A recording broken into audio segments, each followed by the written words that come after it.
The walk had taken 31 minutes. Harold had counted. Counting was something he did now. Counting was the language of the shed. He counted the cans on the shelf, counted the crackers in the sleeve, counted the seconds between the truck starting and the engine sound fading, counted the minutes of light that came through the cracks in the plywood, counted the days between Travis bringing groceries, counted everything because counting was control and control was the only thing he had left. He had left the shed at 3:12, had worked the latch for the third time that week, the brass screws giving a little more, each day the butter knife wearing a groove into the soft metal, the way water wears a groove into stone.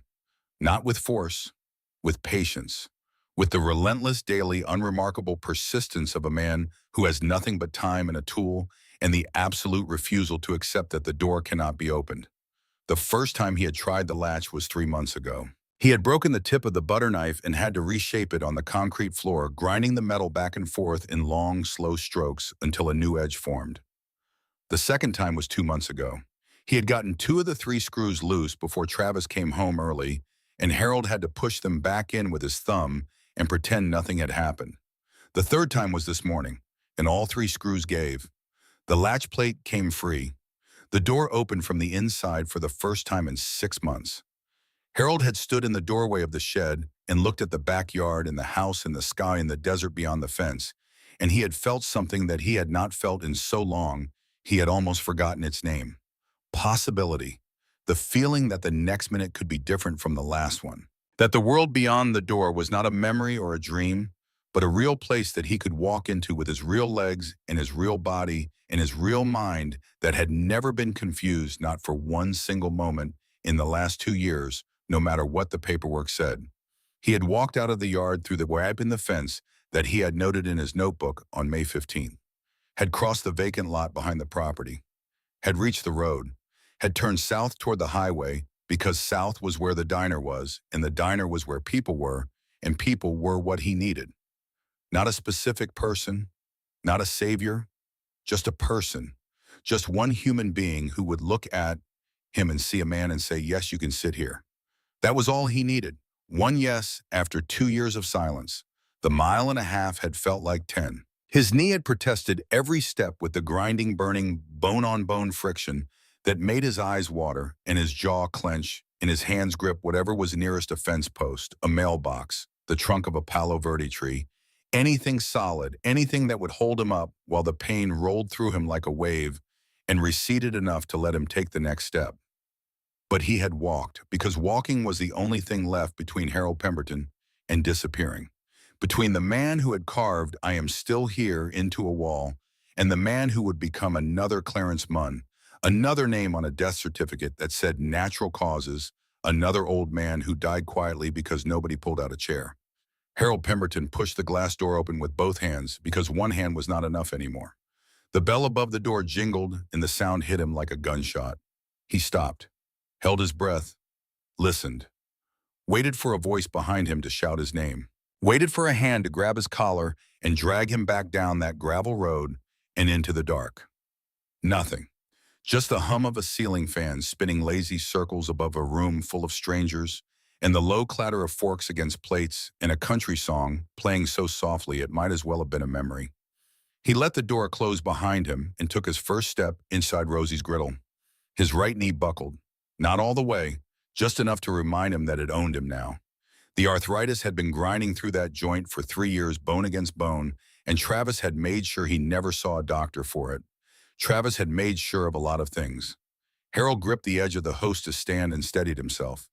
His fingers were shaking, not from the pain, from something worse, from the knowledge that he had exactly 90 minutes before Travis came home from work, walked around the back of the house, checked the shed, and found it empty. 90 minutes. That was what freedom looked like at 74 years old. A clock running backward. He scanned the room, booths along the windows where the afternoon light cut through dusty blinds in long yellow slashes. Tables scattered across a tile floor that had seen better decades. A counter with red vinyl stools where a man in a trucker cap was working through a plate of meatloaf like it owed him money. A mother in the corner booth with 2 kids, one of them drawing on a placemat with a crayon that had been worn down to a nub. A waitress with a blonde ponytail refilling coffee with the mechanical grace of someone who had poured 10,000 cups and would pour 10,000 more. Normal. All of it. Ordinary people living ordinary lives in an ordinary diner off an ordinary highway in Tucson, Arizona. And Harold Pemberton standing among them like a ghost who had wandered out of his own grave and wasn't sure yet if anyone could see him. He had not been inside a restaurant in 2 years, had not sat across from another human being and shared a meal since Dorothy died. Dorothy, who had made pot roast every Sunday without fail for 41 years. Dorothy, who had called him Harry in a voice that made the nickname sound like something precious, something worth protecting. Dorothy, who had died in her sleep one Tuesday night in April, while Harold lay beside her, his hand on her shoulder, and woke to a silence so complete it had a sound of its own. Within 3 weeks of the funeral, their grandson Travis had moved in. To help. That was the word Travis used. Help. He said it with such sincerity, such warmth, such convincing tenderness, that even Harold had believed it at first. The neighbors believed it. The pastor believed it. The friends from the VFW believed it. Everyone believed it because Travis Whitmore had a face that was built for believing. Clean-cut, square-jawed, 35 years old, with the kind of steady blue eyes that made you feel like you were the only person in the room. Help. Harold had learned what that word really meant on a Tuesday in March 18 months ago when Travis grabbed his arm for the first time, grabbed it hard enough to leave a mark above the elbow. Harold had asked for his checkbook back. That was all. Just asked for what was his. And Travis had grabbed him and leaned in close and said 5 words that Harold would hear in his sleep for the rest of his life. Who's going to believe you? Harold approached the first table. 2 men mid-50s baseball caps faded by sun and sweat plates half-cleared coffee still steaming. He stopped 3 feet away, close enough to speak, far enough not to crowd. He had rehearsed this in the shed, had practiced the words in a whisper while Travis's truck idled in the driveway at 7:15 every morning. Mind if I join you? His voice came out thin, cracked at the edges like a door hinge that hadn't been oiled in years. The first man glanced at his buddy, a look passed between them, the kind of look people share when they have already decided and need only confirm it with each other. The kind of look that says, this is someone else's problem. Sorry, pal. We're just finishing up. They were not finishing up. Their coffee was full. Their plates still had food on them. Harold could see the lie as clearly as he could see their faces, but he nodded. Of course. Sorry to bother you. He moved to the next table. His knees screamed. He gripped the back of a chair to keep himself upright and waited for the pain to pass. A woman 40-something reading a paperback with a cracked spine. She looked kind. Harold thought she looked like someone who might say yes. Someone who might see past the limp and the wrong button shirt and the belt that had been cinched so tight the leather had buckled because he had lost so much weight. Ma'am, I'm sorry to bother you. Would it be all right if I sat here for a few minutes? I won't be any trouble. She smiled. It was the kind of smile that had the word no already built into it before her mouth even opened. I'm actually waiting for someone. Sorry. She was not waiting for anyone. Her purse was on the chair across from her. A person waiting for someone does not put their purse on the other seat. Harold knew this. He had been an engineer for 33 years. He noticed things. He calculated loads and stresses and tolerances. He read the math behind things other people took at face value. And right now, the math said this woman had looked at him and decided that whatever he was carrying was too heavy for her afternoon. No problem at all. Third table, a young couple sharing a plate of fries. The man looked up and shook his head before Harold even got the full sentence out. We're good, man. 2 words. A wall made of air. Fourth table.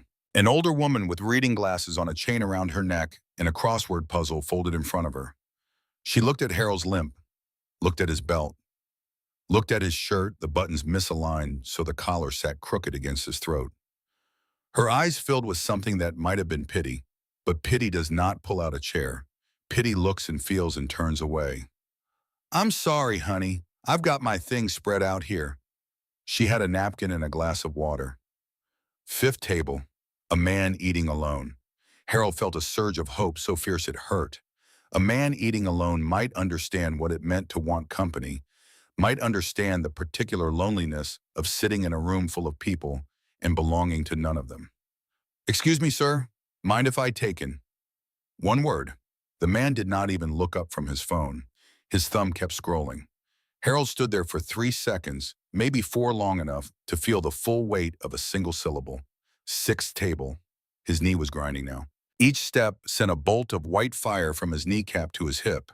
He was leaning on chair backs like crutches, pulling himself across the diner, one table at a time, leaving a trail of rattled chairs and averted eyes behind him. A couple in their 60s, close to his age. Close enough that they should have recognized something in him, some echo of their own future, some reflection of what time does to a man when the wrong person gets hold of him. The woman looked at her husband. The husband looked at Harold. We're about to leave. They had just gotten their food. Steam was still rising from the plates. Seventh table. A man sitting by himself near the window. One chair, one person, one cup of coffee. Harold stopped in front of him. The man held up his hand before Harold could speak. Sorry, buddy. Full up, full up. One man at a table for two. Full up. He felt the weight of every step between that table and the next. Each one a decision. Each one a gamble. Because every time he approached a table, he was betting what little hope he had left on the chance that this person, this stranger, this random human being eating lunch on a Friday afternoon, would look at him and see something worth saying yes to. And every time they said no, the bet got bigger and the hope got smaller and the distance between tables got longer, even though the actual distance hadn't changed at all. It was the emotional distance that was growing. The gap between the man he was and the man they saw. Between Harold Pemberton, bridge, engineer, husband trivia, champion, the man who could calculate load-bearing tolerances in his head and finish a crossword in 9 minutes, and the old man with the limp and the wrong shirt who was bothering people during their lunch. That gap was killing him. Not literally, not yet, but in the way that being unseen kills a person, slowly, from the inside. The way a bridge dies when the bolts rust and the cables weaken and the load exceeds the design and nobody notices because the bridge still looks fine from the outside. It still stands. It still carries traffic. It still spans the river. But inside, in the hidden places where the steel meets the concrete and the tension lives, something is giving way. Something is failing. And by the time anyone notices, it's too late. The bridge doesn't sauce. It doesn't warn. It falls. Harold was falling, had been falling for 2 years. And nobody had noticed because he still stood. He still breathed. He still sat on his cot and ate his half can of beans and answered Travis's morning question with a shake of his head and looked at from the outside like a man who was declining quietly and naturally the way old men are expected to decline. The way the world wants old men to decline. Quietly, without fuss, without making anyone uncomfortable. Harold Pemberton stood in the middle of Rosie's griddle. The room stretched around him in every direction, and every direction was closed. 7 tables, 7 refusals. Not one of them cruel.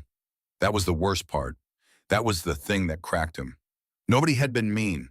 Nobody had raised a voice or told him to get out or called him names. They had simply decided quietly, efficiently, without malice, without even the dignity of honest cruelty, that he was not their concern. And standing there 74 years old with a bad knee and a stolen life and 83 minutes left on a clock that only he could hear, Harold Pemberton felt something crack inside his chest. Not his heart, something older than that, something that had been holding since Dorothy died. Dorothy had been a kindergarten teacher for 28 years at Pueblo Gardens Elementary. 28 years of small hands and spilled paint and shoes tied and tears dried, and the particular kind of patience that comes from loving children who are not your own and treating them as if they were. She retired in 2008, and Harold had thrown her a party in the backyard, strung lights in the mesquite tree, invited half the neighborhood and half the VFW post, and anyone who had ever shared a table with Dorothy Pemberton, and walked away feeling like the world was a slightly better place than they had previously believed. Dorothy had cried at that party not because she was shunned, but because she was loved, and sometimes being loved is harder to accept than being alone, because love is a mirror, and in that mirror you see yourself the way others see you. And sometimes that reflection is more than you think you deserve. She had squeezed Harold's hand that night under the mesquite tree with the light strung through the branches like low-hanging stars and said, "Harry, when you retire, I want us to drive the whole coast. All of it, top to bottom, every lighthouse, every clam shack, every single sunset from Maine to Key West. I want to eat lobster in places where they don't even have menus. I want to stand at the edge of the Atlantic and feel small. They never made the trip. Harold retired 2 years later, and then Dorothy's hip went bad, and then his knees started grinding, and then there were doctor's appointments and physical therapy sessions, and the so incremental surrender of plans to the reality of aging bodies. Time did what time does to plans. It turned them into memories of things that never happened. The worst kind of memories. The ones that ache not because of what was lost, but because of what was never had. Harold kept a folder in his desk drawer with printouts of lighthouses along the eastern seaboard. He had circled 7 of them with a red pen. Dorothy never knew about the folder. He was going to surprise her. He was going to book the trip for their 42nd anniversary. He was going to hand her the folder at breakfast and watch her face change from confusion to understanding to that particular kind of joy that Dorothy expressed with her whole body, her shoulders rising and her hands coming together and her eyes going wide and bright. The folder was still in the drawer. Harold had not opened it since she died. But he knew it was there. He knew it the way he knew the 5 words carved into the wall of the shed. Some things you carry not because you want to, but because putting them down would mean admitting they are lost. And Harold was not ready to admit that. Not about the trip, not about Dorothy, not about any of it. The funeral was a Thursday. 214 people came. Dorothy had been loved by the kind of quiet, consistent love that doesn't make headlines but fills church pews and funeral homes and the memories of everyone she touched. The casseroles started arriving that afternoon, enough to feed Harold for a month. He ate none of them. He sat at the kitchen table and stared at the chair where Dorothy used to sit, and he forgot what hunger was, because hunger is a small thing compared to emptiness. The house was full of flowers and full of silence and full of the particular hollowness that comes when the person who made a house a home is no longer in it, and every room echoes with the absence of footsteps and the absence of humming and the absence of a voice that said Harry the way no other voice has ever said it or ever will. Since the first time Travis grabbed his arm, since the first night in the shed when the padlock clicked and the dark came down like a lid on a coffin. Hope. What cracked was hope. He almost turned around, almost walked back out through that glass door with the jingling bell, and limped that 1.5 miles back to the property and worked the latch with his butter knife and crawled back onto the cot and pulled the thin blanket over his shoulders and let the lock click behind him and disappeared. The way old men disappear in this country, quietly, without fuss, without anyone noticing until the mail stacks up and the smell starts and someone finally thinks to check. Almost. But then his eyes found the back corner. The table sat against the wall where the overhead light had burned out months ago. Maybe longer. Nobody had replaced it. Nobody wanted to sit back there anyway. The shadow lay across the table like a blanket thrown over something the diner didn't want people to see. A man sat there alone, broad shoulders that stretched a plain black t-shirt to its limits, mid-40s, sunburned skin the color of old leather. Dark blonde hair pulled back and tied off with a band that looked like it had been there for days. A jaw that had been broken at least once and set by someone who did not care much about symmetry. Arms that told stories his mouth would never tell, scarred and thick, and resting on the table like slabs of something industrial. And over the t-shirt, a leather vest, worn, faded, road-beaten, the kind of vest that has crossed state lines and county lines, and the kinds of lines that don't appear on maps. The back patch was visible even in the bad light. 2 words that made people cross the street and lock their car doors and suddenly remember they had somewhere else to be. Hell's Angels. The rocker underneath read Arizona. Harold stared at that patch. His feet stopped moving. Every reflex, every survival instinct he had built over 74 years of keeping his head down and staying out of trouble and minding his own business, all of it fired at once. All of it said the same thing. Walk away. A man wearing that patch is not someone you approach. Not in a diner. Not anywhere. You do not sit at his table. You do not ask him for anything. You keep your eyes forward and your mouth shut, and you thank God he did not notice you. Harold knew this, knew it the way he knew gravity, the way he knew that steel bends before it breaks, that load-bearing tolerances are not suggestions, that bridges fall when people ignore the math. But Harold was out of tables, and he was out of time. He looked back at the door. 79 minutes now, maybe less. And outside that door was a mile and a half of desert road leading back to a shed with a padlock and a cot and a bucket in the corner and 4 cans of soup on a shelf that was getting emptier every week. And a man who would check that shed in a little over an hour and find it empty, and then the searching would start and the finding would follow, and what came after the finding was something Harold could not survive again. He looked at the biker. The biker had not moved, was holding a black coffee, no cream, no sugar, staring at the far wall with the kind of stillness that only comes from a man who is comfortable being alone with whatever lives inside his own head.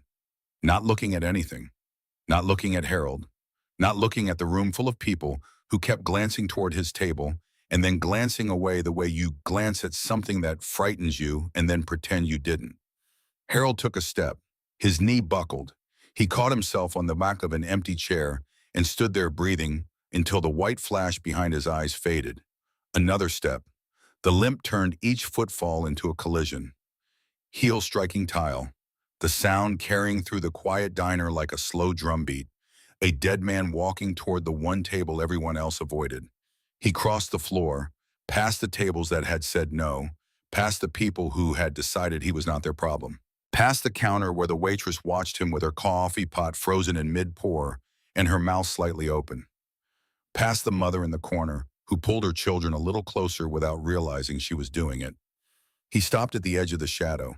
The biker's name was Garrett Slade, but Harold did not know that yet. All Harold knew was the patch on the vest and the size of the man wearing it, and the fact that this was either the bravest thing he had ever done or the last thing he would ever do. He cleared his throat. The sound came out like gravel in a tin can. "Mind if I join you?" Garrett Slade did not look up. Not immediately. He held his mug, let the silence sit. 3 seconds, by 7.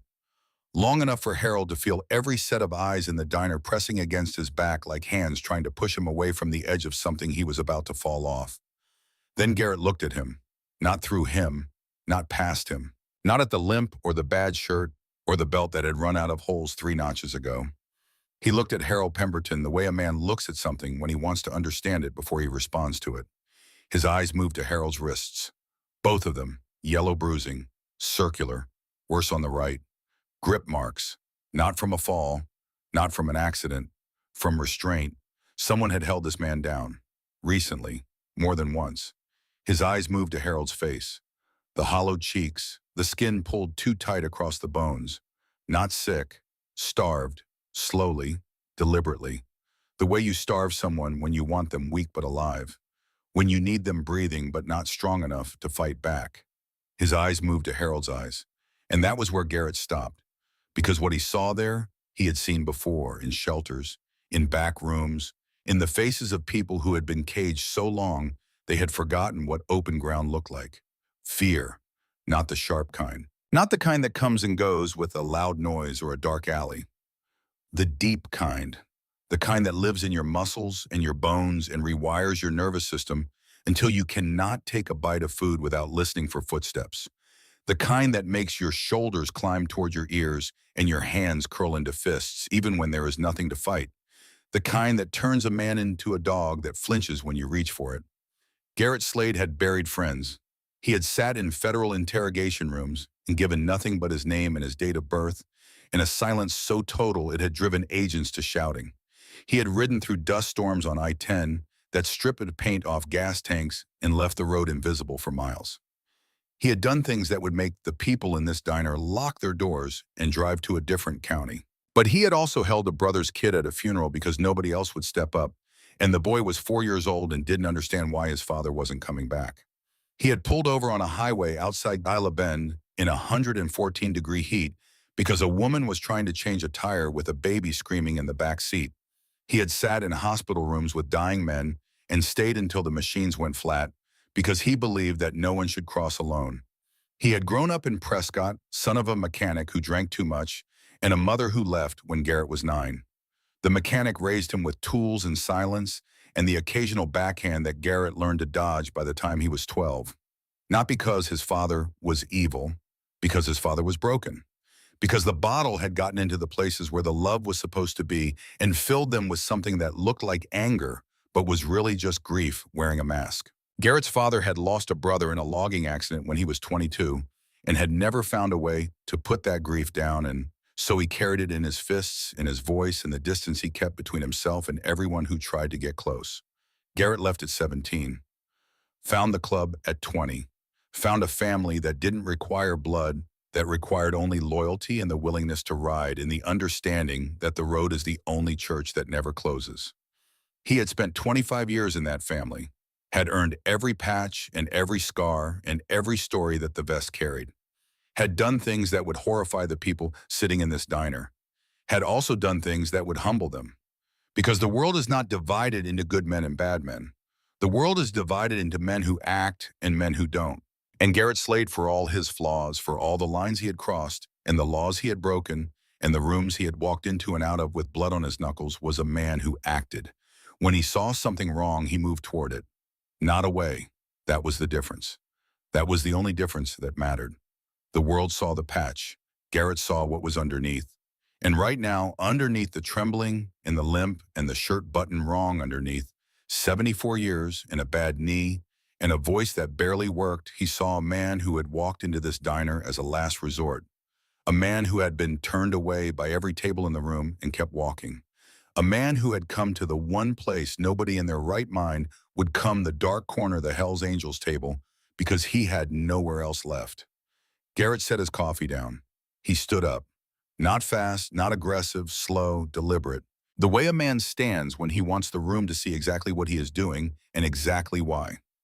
He reached across the table, gripped the empty chair, pulled it back, angled it slightly. Just enough so that a man with a bad right knee would not have to twist to sit down. Sit. One word. No warmth in it. No hostility. No performance. Just a fact. Like gravity. Like a bridge that holds because someone did the math. The diner went silent. Not quiet, silent. The kind of silence that happens when every person in a room realizes at the same instant that they are watching something they will not forget. The trucker at the counter put his fork down. The mother in the corner looked up from her children. The waitress set the coffee pot on the counter and did not pick it up again.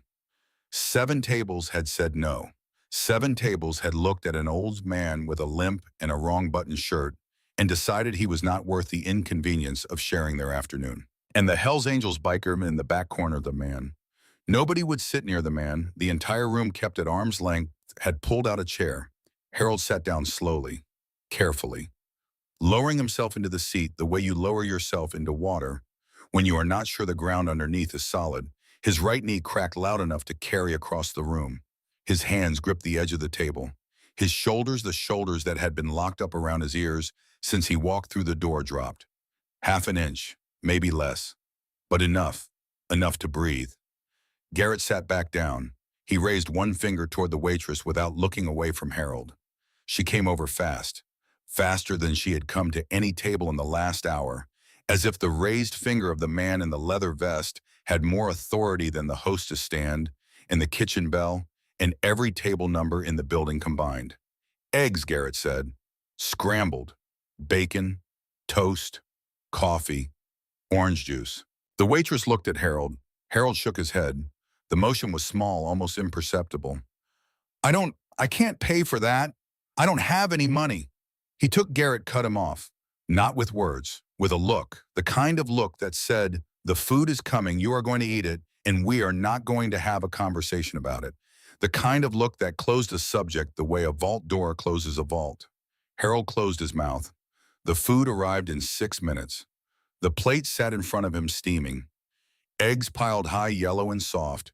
4 strips of bacon crisp, glistening. 2 slices of toast already buttered, the butter melting into the bread in golden pools. A glass of orange juice sweating in the heat. A fresh cup of coffee, black steam curling off the surface. Harold stared at the plate. He did not pick up the fork. Garrett watched him, didn't push, didn't ask what was wrong. He already knew what was wrong. A man who has been rationed, who has eaten half a can of cold beans and called it dinner, who has counted crackers and divided them across days and lain on a cot at night, with his stomach eating itself because the shelf was getting emptier And the grocery bags Travis brought to the house never included anything for the shed. That man does not simply pick up a fork when food appears in front of him. He checks first, checks the room, checks the door, checks the exits, checks it to make sure nobody is going to take the plate away, checks to make sure this is not a test, not a trick, not another thing that will be given and then snatched back the way everything in his life had been snatched back for the last 2 years. Harold checked the door, then the window, then the door again. Then he picked up the fork. The first bite of the eggs was almost too much. Not because of the taste, though. The taste was overwhelming after 2 years of canned soup and crackers and the occasional can of beans. That was all Travis allowed to reach the shelf in the shed. But because of what the bite represented, the bite was an act of trust. The bite said, I am going to put this food in my mouth and chew it and swallow it, and I am going to believe that it will not be taken from me, that this plate will not be snatched away, that this table will not be cleared, that this man sitting across from me will not suddenly change his mind and stand up and walk away and leave me here with an empty plate and the knowledge that even the biker in the back corner couldn't tolerate my company for more than 5 minutes. Harold chewed, swallowed. The eggs were warm and soft and salted just right, and they went down his throat and into his stomach, and his stomach, which had been running on empty for so long it had forgotten what full felt like, responded with a kind of gratitude that was almost painful, like blood returning to a limb that has been asleep. The tingling, the burning, the slow restoration of feeling into a place that had gone numb. He ate the second bite faster, and the third, and by the fourth bite he had found a rhythm slow but steady, the rhythm of a man who is remembering how to eat, the way a man who has been bedridden remembers how to walk. One step at a time, one bite at a time, one moment of trust at a time. The bacon was crisp, and the fat was rendered to a deep amber, and the salt hit his tongue like a small explosion, and he closed his eyes for a moment because he hadn't tasted salt like that in months. The soup was never salted. The beans were never salted. Travis didn't bother with seasonings for the shed. Why would you season food for a man you were trying to break? Seasoning implies care. Seasoning implies that the person eating the food matters enough to warrant flavor. And Travis had spent 2 years making sure Harold knew he didn't matter. But this bacon mattered. This toast mattered. This orange juice, cold and tart and sweet, all at once held in a glass with both hands. Because one hand alone shook too badly. This orange juice mattered. Everything on this plate was a refutation of every meal Harold had eaten in the shed. Every cold can of soup. Every counted cracker. Every night lying on the cot with his stomach eating itself and his mind replaying the meals Dorothy used to make. The pot roast, the mashed potatoes, the green beans from the garden, the apple pie that she made every Thanksgiving with a lattice crust that took her 45 minutes to weave because she insisted each strip of dough be exactly the same width. Precision. Dorothy believed in precision in her pies the way Harold believed in precision in his bridges. They were the same that way, built for accuracy, built to hold. He ate slowly, small bites, chewing carefully, swallowing like each mouthful was a decision that could be reversed. He ate the eggs first, then the toast, then the bacon one strip at a time, holding each strip between his fingers and biting into it with the cautious deliberation of a man who has learned that food is not guaranteed. He drank the orange juice in small sips, holding the glass with both hands, because one hand alone shook too badly to keep it steady. Garrett sipped his coffee and said nothing. He let the man eat. Let him have this. A meal, a chair, a table where nobody was watching him with suspicion or pity or impatience. A table where he was allowed to exist without explaining himself. 7 minutes passed. Harold finished the plate, every bite. He set the fork down and pressed his palms flat on the table, the way he used to press them flat on his drafting desk when he had finished a specification and wanted to feel the solidity of the surface beneath his work. His eyes were wet, not crying, not yet, just wet, the way a dam looks right before it gives. I shouldn't be here, Harold said. Garrett set his mug down. But you are, he'll know. When he gets home and checks the shed, he'll know I got out. He'll come looking. Who, my grandson? Travis. Garrett's expression did not change. His face was built of stone and scar tissue and the kind of stillness that comes from years of training yourself to give nothing away. But something behind his eyes shifted, a gear turning, a calculation being made. Your grandson locks you in a shed. Harold's hands trembled against the table. The bruises on his wrists pulsed yellow against his skin. It's not, he calls it the guest house. That's what he tells people. Converted garden shed. He made it sound like he was doing me a favor, giving me my own space, independence. But there's a padlock on the outside, a cot, a bucket. His voice dropped. The windows are boarded shut from the outside. I haven't seen out of those windows in 6 months. The only light I get comes through the cracks in the plywood when the sun is at the right angle. 3 minutes in the morning, 5 in the afternoon. That's how I know what time it is. By the light coming through the cracks. How long? 2 years. Since Dorothy died, she was my wife. 41 years. She passed in her sleep one night in April, and 3 weeks later, Travis moved in. Said he wanted to help. Said he was worried about me being alone. And the bruises on your wrists. Harold looked down at them. The yellow circles, the fingerprint pattern. 4 marks on the top of each wrist, 1 on the underside. The geometry of a hand that has gripped and held and squeezed until the capillaries burst. He did not try to explain them away. He did not say he fell. He did not say it was nothing. He grabs me when I argue. When I say the money is mine. When I say I want to see a doctor. When I ask about my car keys or my phone or my identification. He grabs me and he says, Harold stopped, swallowed. The muscles in his throat worked against something that didn't want to go down. He says, who's going to believe you, old man? You don't even know what day it is. Harold's eyes burned. He looked at Garrett with a gaze that had no fear in it, no shame, just a ferocity that came from somewhere deep from the place where a man stores the truth about himself when the world is trying to rewrite it. Do you know what day it is? It's Friday, June 14th. The temperature outside is 104 degrees. I worked 33 years as a bridge engineer for the state of Arizona. I can still calculate load-bearing tolerances in my head. I finished the crossword in the Tucson Star this morning in 9 minutes. I know exactly where I am, what day it is, and what I had for dinner 3 nights ago, which was half a can of beans because that was what was left. He paused, drew a breath that shuddered on the way in and steadied on the way out. I am not confused. He tells people I am confused. There is a difference. The silence that followed was not empty. It was full. Full of everything Harold had not been allowed to say for 2 years.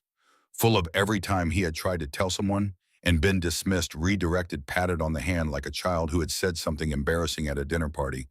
Full of every morning he had sat on that cot and spoken the truth to a wall and heard nothing come back. Garrett leaned forward, his forearms on the table, his voice low enough that nobody beyond this table could hear it. What did he take from you? The dam broke. Everything. Harold told him everything. The money first. Travis started with the bills, said Harold was forgetting to pay them.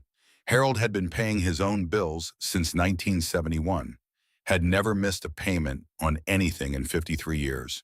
Not a mortgage, not a utility, not a credit card. But Travis called the bank, told them a story about a declining grandfather got himself added to the accounts. Then the withdrawals started. 5,000 here, 10,000 there, 15,000 in one transaction 4 months ago. The numbers climbing month after month while Harold sat in a shed and counted cans. Then the car. Travis took the keys, said Harold was a danger on the road. Harold had a clean driving record for 56 years. No accidents, no tickets, no points. Then the phone. Travis canceled the line. Said Harold didn't need it. Said he could use Travis's phone if he needed to call anyone.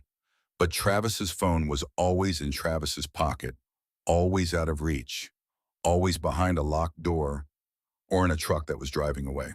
Then the identification, driver's license, social security card, insurance cards, all of it gone from the drawer where Harold had kept them for decades. Travis said he put them somewhere safe.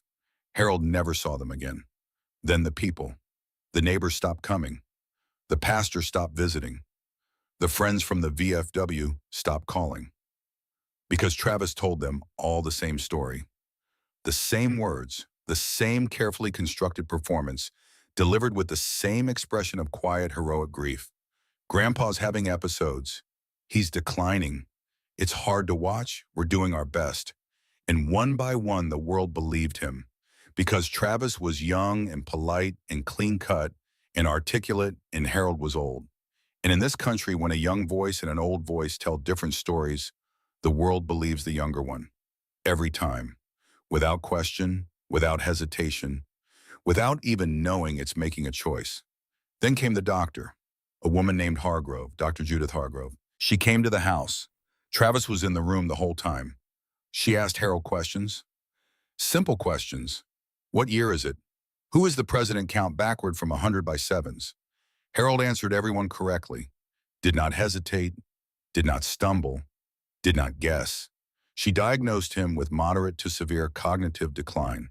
She wrote it down right there in the kitchen, on official letterhead, with the date and her signature and a recommendation for full-time supervised care. Right in front of me, Harold said. His voice was barely above a whisper now.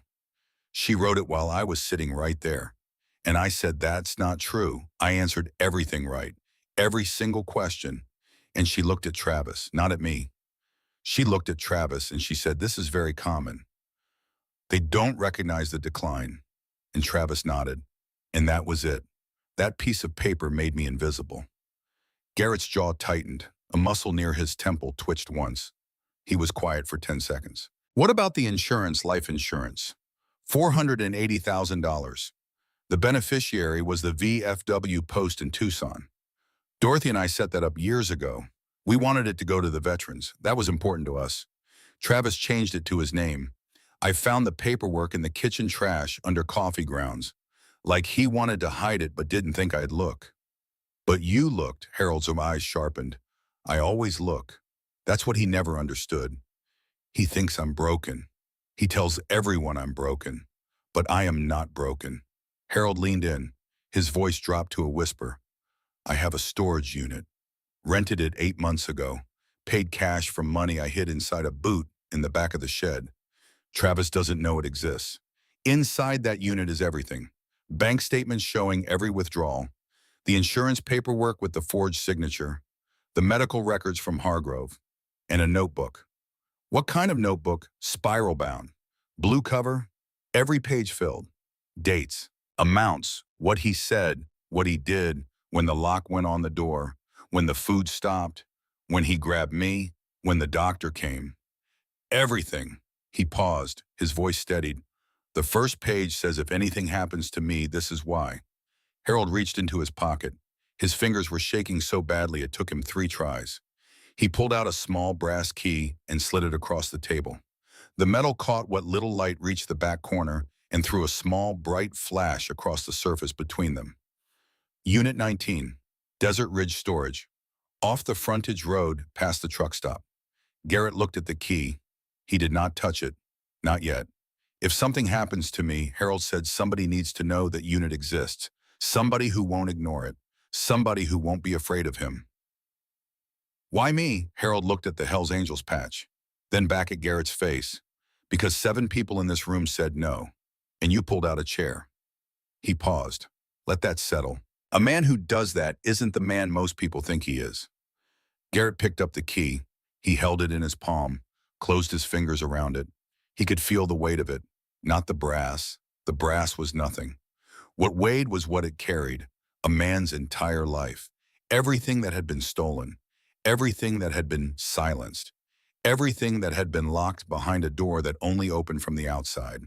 He put the key in his vest pocket, against his chest, where it pressed against his ribs through the leather. You have to go back, Garrett said. Harold's face crumpled. Just for a second, a flash of something so raw and unguarded that it was almost impossible to look at. The face of a man who had just been told the one thing he already knew and hoped with every cell in his body he wouldn't hear. Then he pulled it together. Rebuilt the wall, set his jaw. I know, not because you belong there, because if you don't go back, he'll know something changed. Right now, the only advantage you have is that he thinks you're broken, that he thinks you're finished, that he thinks you don't have anything left. Garrett leaned forward. Let him keep thinking that. How long? Not long. I need a few days. I need to get the right people looking at what's in that unit. If we move too fast, if he finds out someone's seen the evidence, he'll destroy what he can and move you somewhere I can't reach, a facility, another state. He'll lawyer up and control the story, and by the time anyone listens, the notebook is gone and you're a confused old man in a ward somewhere, and he's free. Harold was quiet for a long time, a few days. He repeated it the way a man repeats a prison sentence being handed down by a judge. A few more days in the shed. Can you hold? Harold looked at his hands, the bruised wrists, the shaking fingers. The knuckles that had once gripped drafting pencils and steering wheels, and his wife's hand in the dark, and now gripped the edge of a table in a diner because gripping was all they had left. He pressed his palms flat against the surface until the trembling stopped. I've held for 2 years. I can hold a few more days. He stood. The knee cracked. He gripped the table edge and pulled himself upright and stood there for a moment, swaying slightly, looking at Garrett Slade, a man he had known for 45 minutes, a stranger with a leather vest and scars on his arms and a coffee mug in a dark corner and a chair that he had pulled out for no reason other than that someone needed to sit down. You did the right thing walking in here today, Garrett said. Harold's eyes filled. The dam right at the edge. I almost didn't. But you did. But I did. Harold turned. He limped across the diner floor, past the 7 tables, past the people who had said no, past the waitress who held the door open for him with an expression on her face that she would carry home that night, and sat on the kitchen counter and stare at while she ate her dinner in silence, and thought about what it means to watch a moment that changes you and not understand until later how much. The bell jingled as he stepped out into the heat. The Arizona sun hit him like a wall, 104 degrees of relentless, honest, brutal light, and every single person in that diner watched him go. Garrett sat alone at the back table. He held his coffee, the key pressed against his chest through the vest pocket. He stared at the empty chair across from him, the one he had pulled out for a stranger, the one that was still angled slightly for a bad right knee. He stared at it for a long time. Then he picked up his phone. He dialed a number he knew by heart. It rang twice. Boone, I need you and Virgil at the shop tonight. 9 o'clock. A pause on the other end. The sound of a man shifting his weight. Then Boone Driscoll's voice, low and rumbling, the kind of voice that comes from a chest cavity, the size of a 50-gallon drum. What's going on? Garrett looked at the empty chair one more time. Someone asked me for help, and I said yes. He hung up, set the phone on the table, picked up his coffee and drank the last of it. Cold now, bitter. He didn't care. Outside, Harold Pemberton was already 100 yards down the road, limping, his right knee screaming with every step, his shirt dark with sweat, his shadow stretching out behind him on the asphalt like a long, thin thing trying to pull him back toward the diner, toward the chair, toward the one place in 2 years where someone had looked at him and seen a man instead of a problem. But he kept walking, toward the shed, toward the padlock, toward the cot and the bucket and the 4 cans of soup in the plywood darkness. Because that was where he needed to be. For now. For a few more days. For however long it took. He had been holding for 2 years. He had carved 5 words into a wall with a nail. He had kept a notebook. He had rented a storage unit. He had worked a latch with a butter knife. He had walked 1.5 miles on a knee that should have put him on the ground and asked a question that 7 people refused to answer, and 1 person answered with a single word in a chair. He could hold a few more days. The walk back took 37 minutes, longer than the walk there because his knee had stiffened during the time he sat at Garrett's table, and the adrenaline that had carried him to the diner had drained out of him like water from a cracked vessel, and what was left was the pain and the heat and the knowledge that he was walking toward a locked shed when every cell in his body was screaming at him to walk the other direction. The road was empty, no cars, no people. Just the asphalt shimmering in the heat and the desert stretching out on both sides in a landscape so flat and open that it mocked the idea of confinement. Out here in the Sonoran Desert, in this vast expanse of saguaro and mesquite and dust and sky, a man was free. The desert didn't care about padlocks or sheds or grandsons with steady blue eyes and forged signatures. The desert offered the same thing to everyone. Space, light, the honest brutality of heat that could kill you if you weren't careful but would never lie to you about its intentions. Harold stopped once to rest.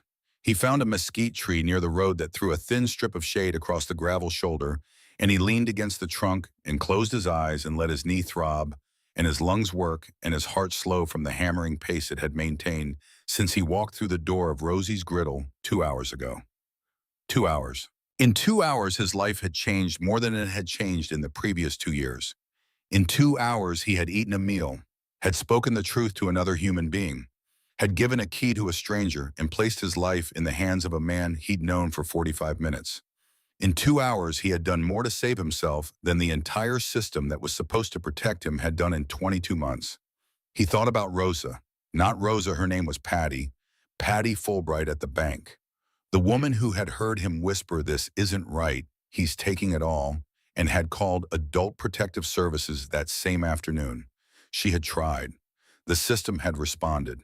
A caseworker had come, and the caseworker had sat in Harold's kitchen with Travis in the room smiling his trustworthy smile, and had asked Harold if he felt safe. And Harold had looked at Travis, and Travis had looked at Harold, and in that look was everything. The threat, the warning, the absolute certainty that if Harold said no, if Harold told the truth, the caseworker would leave and Travis would stay, and what happened after that would be worse than anything that had come before. So Harold had said everything was fine, and the case was closed, and the system believed the younger voice. Harold opened his eyes, pushed himself off the mesquite tree, kept walking. The shed was a quarter-mile ahead now. He could see the roof above the back fence, the plywood on the window catching the afternoon sun and throwing it back in a dull brown glare. He thought about what Garrett had said. Let him keep thinking you're broken. And Harold realized that this was something he had been doing instinctively for months without giving it a name. Playing broken, performing confusion, letting Travis believe that the shed had accomplished what Travis intended it to accomplish, that Harold Pemberton had been reduced, diminished, worn down to a nub the way the child in the diner had worn down the crayon, that the man inside the shed was a lesser version of the man who had entered it, and this performance, this deliberate, sustained act of appearing to be exactly what Travis wanted him to be, was itself a form of engineering, a form of precision, a load-bearing calculation in which the load was deception, and the structure was Harold's face and voice and body language. And the tolerance was measured not in pounds per square inch, but in the narrow margin between appearing broken enough to avoid suspicion and remaining whole enough to keep writing in the notebook and oiling the lock on the storage unit and working the latch with the butter knife. He reached the property, went around back. The shed door was open the way he had left it, the padlock hanging loose. He stepped inside, sat on the cot, pulled the door shut, worked the padlock until it clicked. That sound. But this time the sound carried a different weight. This time the click of the padlock was not an ending. It was a pause, a held breath between the question and the answer, between the walk to the diner and whatever came next, between the man who had walked out of this shed with a butter knife and a brass key in his pocket, and the man who would walk out of it for the last time when the answer came. He reached the property at 4:27. Travis's truck was not in the driveway. Harold walked around the back, past the trimmed hedges and the clean lawn, and the welcome mat at the front door that said, "Bless this home," and he went to the shed. The padlock was hanging open where he had left it. He looked at it, that small piece of metal that had been the border of his world for 2 years. He stepped inside. The heat hit him first. The shed was hotter inside than out. The sealed window held the air in like an oven. The cot, the bucket, the shelf with the cans, the nail on the wall. He sat down on the cot, pulled the door shut behind him, reached through the gap, and worked the padlock until it clicked. Metal finding metal. That sound, the sound that lived in his bones. But this time, for the first time, the sound did not erase him. This time the lock clicked, and Harold Pemberton sat on his cot in his shed in the dark, and he pressed his palms together, and he breathed, in and out, slow and steady, the way a man breathes when he knows something the lock does not know. That someone has the key, not the key to the padlock, the key to something bigger. A brass key to a storage unit on a frontage road past a truck stop. A key that was sitting right now in the vest pocket of a man named Garrett Slade, pressed against his ribs like a second heartbeat. And on the wall at eye level, scratched into the drywall with a nail, 5 words glowed in the darkness. even though there was no light to see them by. Harold did not need light. He had carved them himself. He knew them by touch, by heart, by the groove of each letter under his fingertip. I am still here. Boone Driscoll showed up at 8:45. He always showed up early. That was the thing about Boone. 310 pounds, hands like engine blocks, a jaw that looked like it had been poured from concrete and left to cure in the sun. He had done 18 months in Florence for breaking a man's orbital bone in a bar parking lot off Route 77. The man had been dragging a woman by her hair across the gravel toward his truck. Boone had asked him once to stop. The man swung. Boone didn't ask again. He served his time, came out, and never once said he'd do it differently. He walked into Garrett's shop, a cinder block building behind a chain link fence on the south side of Tucson, where motorcycles went to be rebuilt and conversations went to never be repeated. He pulled a stool from under the workbench and sat without a word. He could read Garrett's posture the way most people read headlines. Something was wrong. Something heavy. So Boone sat and waited. Virgil Redmond arrived at 9 on the dot, 58 years old, lean, quiet the way a blade is quiet. He had been in the club longer than anyone in the Arizona chapter, spoke maybe 30 words on a good day, and 20 of them were the ones that mattered.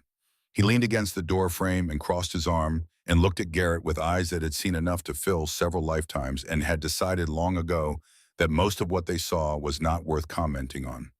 "Close the door," Garrett said. Virgil closed it. Garrett pulled the brass key from his vest pocket and set it on the workbench. He told them everything. Every word Harold had said.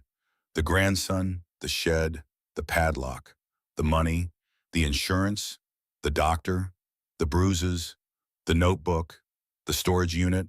He told them how Harold had walked across the diner floor on a TE that could barely hold him, how 7 tables had turned him away, how the old man had stood in the middle of the room with nowhere left to go and walked to the one table everyone else avoided. When Garrett finished, Boone was gripping the edge of the stool so hard the metal was bending under his fingers. The veins in his forearms stood out like cables. "How old did you say he was?" 74. And the grandson locks him in a shed, padlock on the outside, cot inside, bucket in the corner, windows boarded shut. Boone stood up.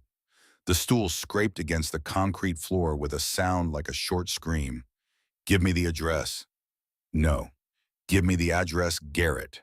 "Sit down." "I'm not going to sit down.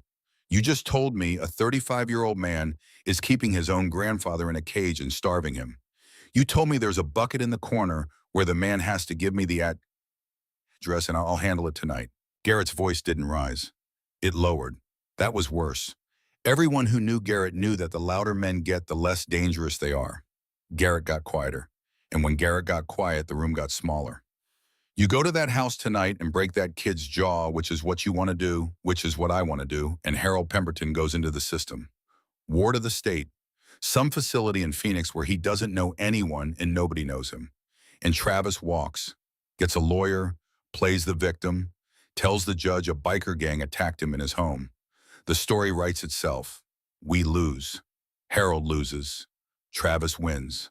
Boone's chest was heaving. His fists were clenched at his sides like 2 wrecking balls waiting for a building. "So what do? We do it right." They drove to Desert Ridge Storage in Virgil's pickup. No bikes, no patches, no vests.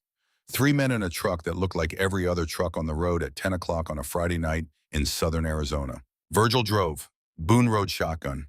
Garrett sat in the back with the brass key turning between his fingers, the metal warm from his body heat. Garrett drove in silence. The desert stretched around them in every direction, flat and dark and endless. The stars overhead, so thick and bright that they looked like someone had spilled salt across a black tablecloth.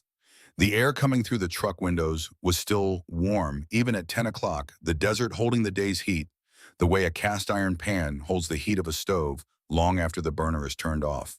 The road was empty, no headlights, no taillights, just the yellow line dividing the asphalt and the truck's high beams pushing into the darkness, and the sound of the engine, and the 3 men breathing inside the cab. Boone had not spoken since they left the shop. This was unusual.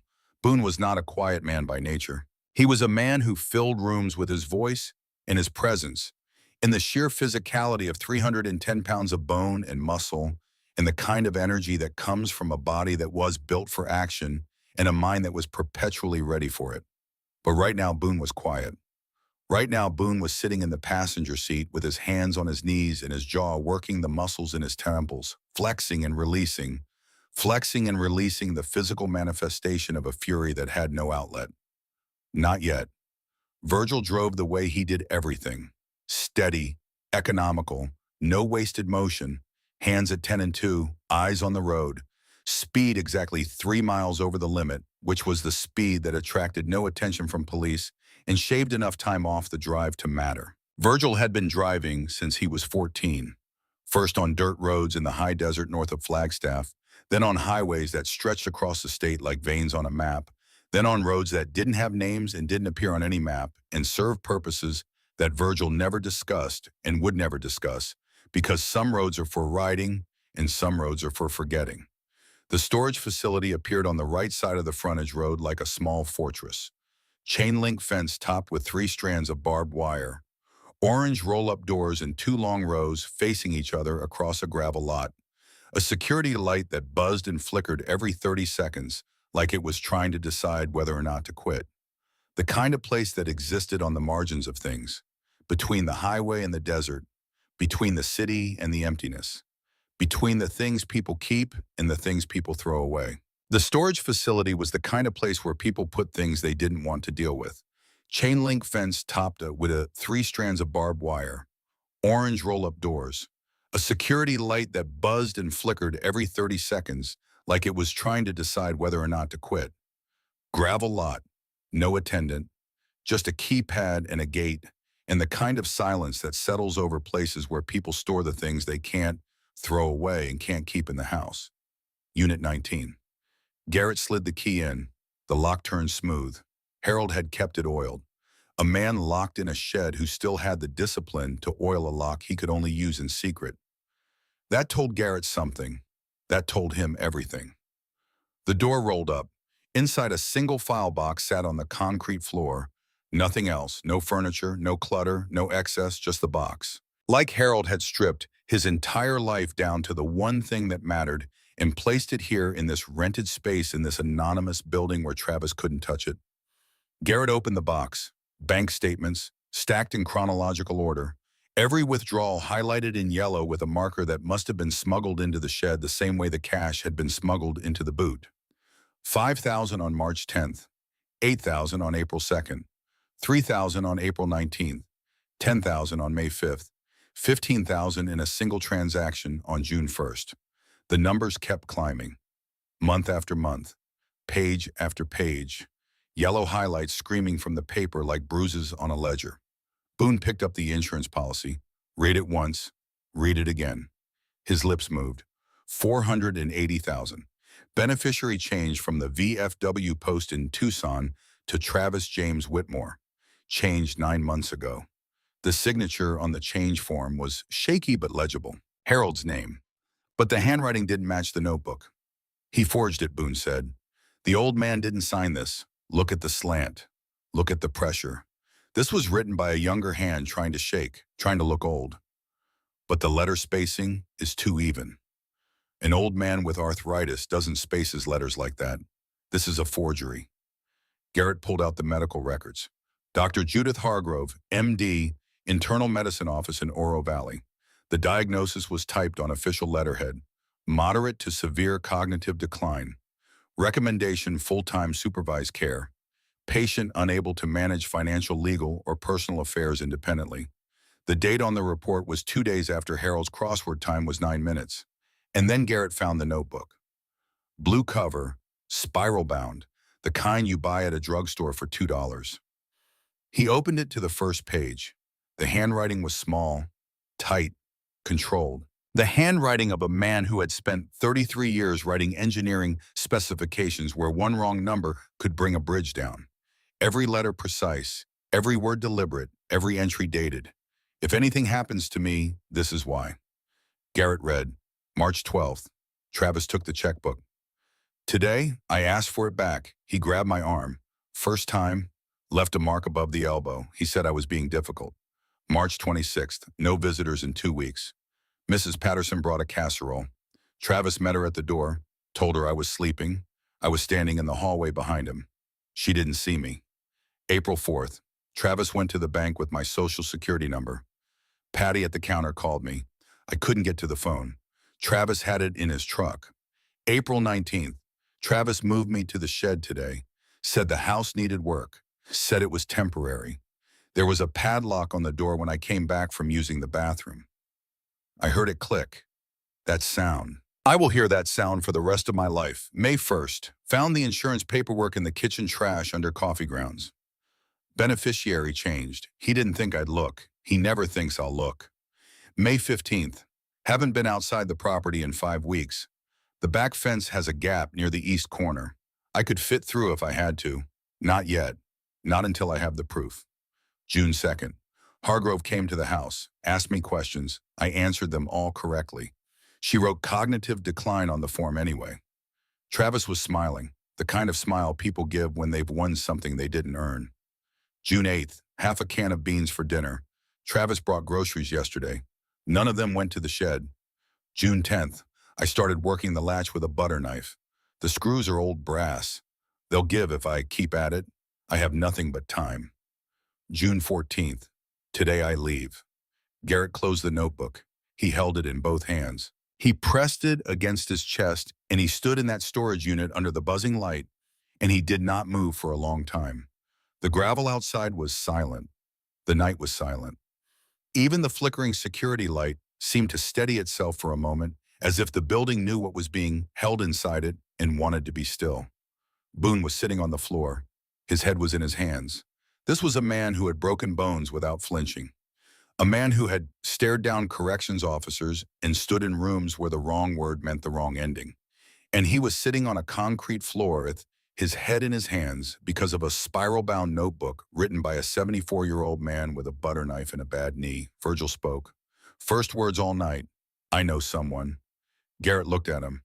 My cousin Lenore works in the county attorney's office, Pima County. She's a legal assistant, but she's got the DA's ear. If this is what it looks like, she can move it. How fast? Fast enough. They locked the unit, put everything back exactly as they had found it, drove back to the shop in silence. The kind of silence that happens between men who have just seen something that changed the shape of the room they were standing in. The kind of silence that means everything has been decided and all that remains is the doing. The next morning, Garrett woke at 5. He had not slept. Every time he closed his eyes, he saw the first page of that notebook. If anything happens to me, this is why.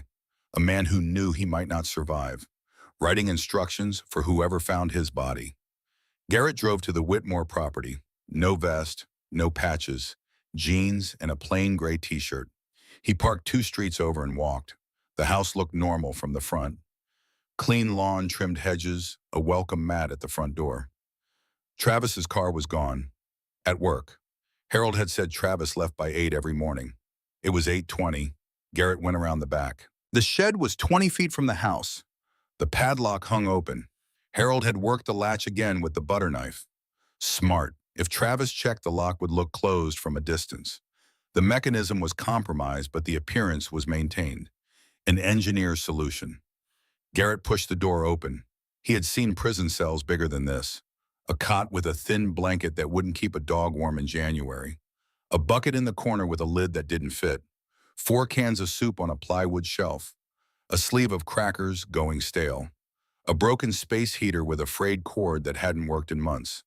The window sealed from the outside with plywood and screws driven in deep, the screw heads stripped so they couldn't be removed from the inside even if Harold had a screwdriver, which he did not. And on the wall, at eye level for a man sitting on a cot, scratched into the drywall with a nail, 5 words, I am still here. Garrett stared at those words. He pressed his palm flat against the wall. He could feel the grooves where the nail had cut through paint and plaster. Each letter carved deep, deliberate, not scratched in panic, carved in defiance. The handwriting of a man who was not losing his mind. The handwriting of a man who wanted the wall to know he was still inside it. He took out his phone and photographed everything. The cot, the bucket, the shelf, the sealed window, the padlock, the words on the wall. Every photograph a piece of evidence. Every photograph a page from a story that Travis had written in silence and Harold had rewritten in resistance. He left without a sound. Over the next 2 days, Garrett made calls. Not the kind that start with a phone number. The kind that start with a name and end with a conversation in a parking lot or a back booth or a truck cab with the engine running and the windows up. Earl Buckner, retired mail carrier. Walked the route past Harold's house for 17 years. Earl said he used to see Harold every morning at out front, coffee and hand waving. Same time every day, rain or shine or 110 degrees. Then one day he stopped coming out. Earl knocked twice. Travis answered both times. Said Harold was resting. Earl told Garrett that old men don't just stop waving, not the ones who've done it every morning for 17 years. Patty Fulbright, bank teller at First National. She remembered the day Harold leaned across the counter, his eyes darting toward the door, his voice barely above a whisper.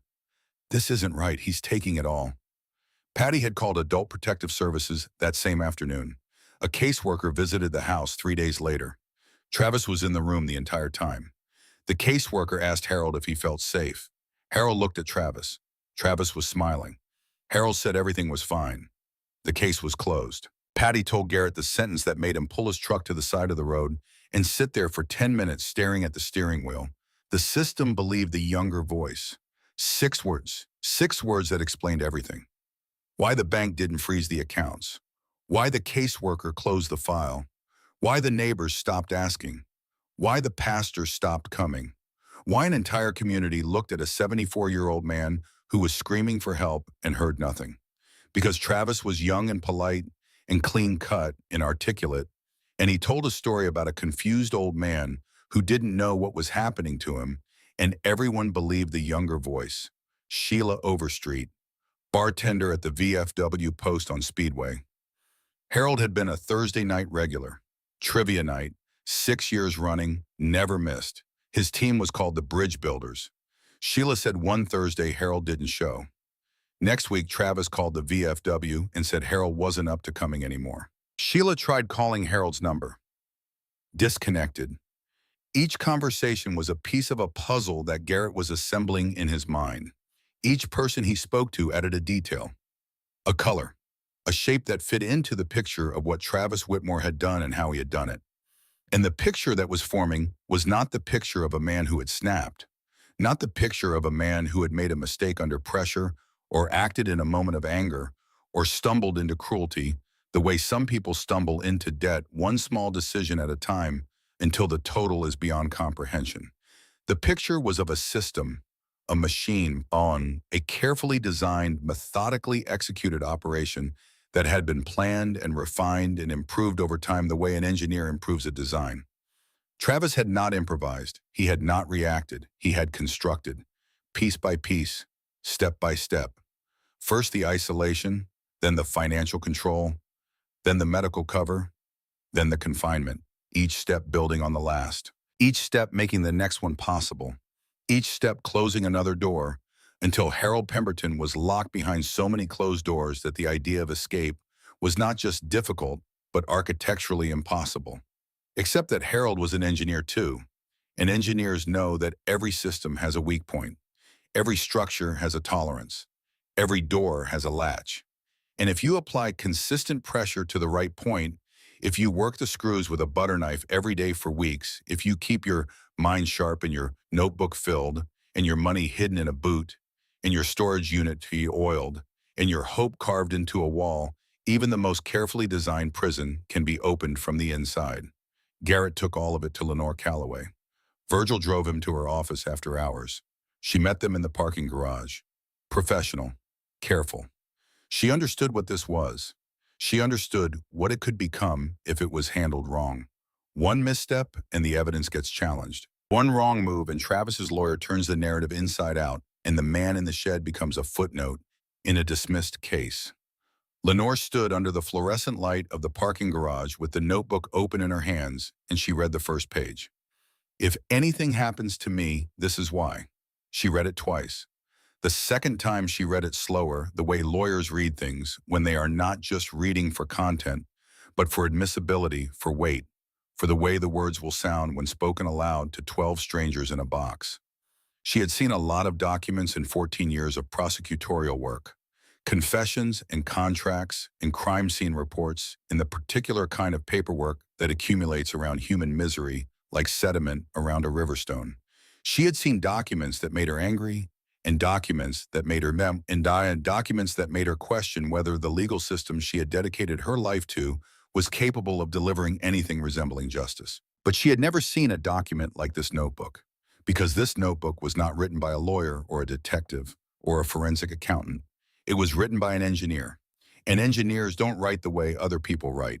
Engineers write with precision, with specificity, with the understanding that every word is a measurement and every measurement must be accurate, because inaccuracy in an engineering specification can bring a bridge down and inaccuracy in a legal document can set a guilty man free. Every entry in Harold's notebook was dated. Every amount was recorded to the dollar. Every conversation was quoted with the specificity of a man who understood that he was building a case the same way he had once built bridges.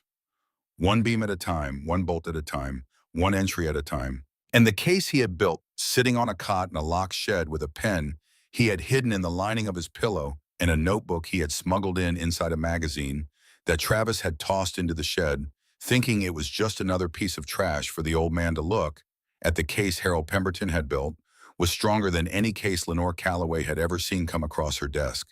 She spent 20 minutes with the documents. Bank statements spread on the hood of Virgil's truck. Medical records angled toward the fluorescent light. The notebook opened page after page, the handwriting marching across each line with the precision of an engineering specification. When she finished, she was quiet for a long time. "The notebook alone is devastating," she said. "Contemporaneous record, dated entries, specific details, written by a man who is clearly competent. Any jury that reads this notebook will convict." "What about the doctor?" "The Hargrove diagnosis is the thread we pull. If we can prove the cognitive decline was fabricated, the whole house of cards falls. The financial power of attorney, the insurance change, the justification for confinement. All of it rests on that diagnosis. Take out the diagnosis and Travis has no legal cover for anything he's done. Can you get this to the county attorney? I can get it reviewed by Monday. If the CA signs off, we go to a judge for an emergency welfare check, not the kind where a caseworker shows up and Travis controls the room, the kind where deputies go in with a search warrant. No notice, no warning. Travis doesn't get to clean up.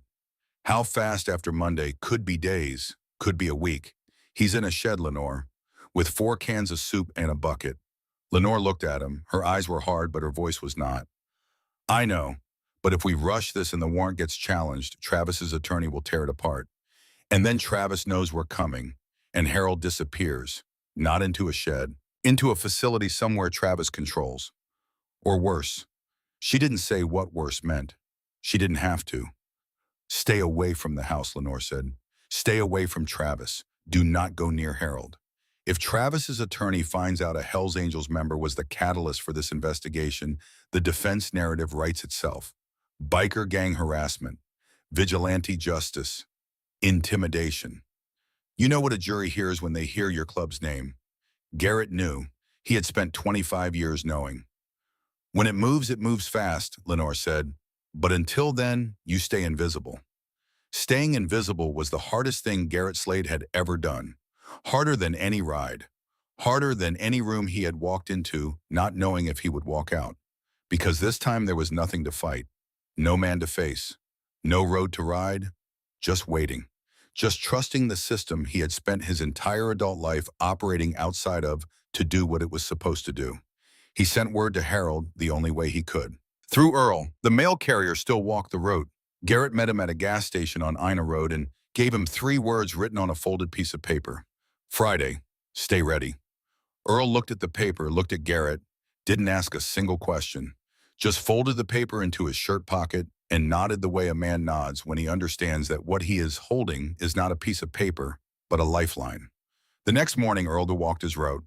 He found Harold sitting on the step outside the shed. The padlock was hanging open. Travis was at work.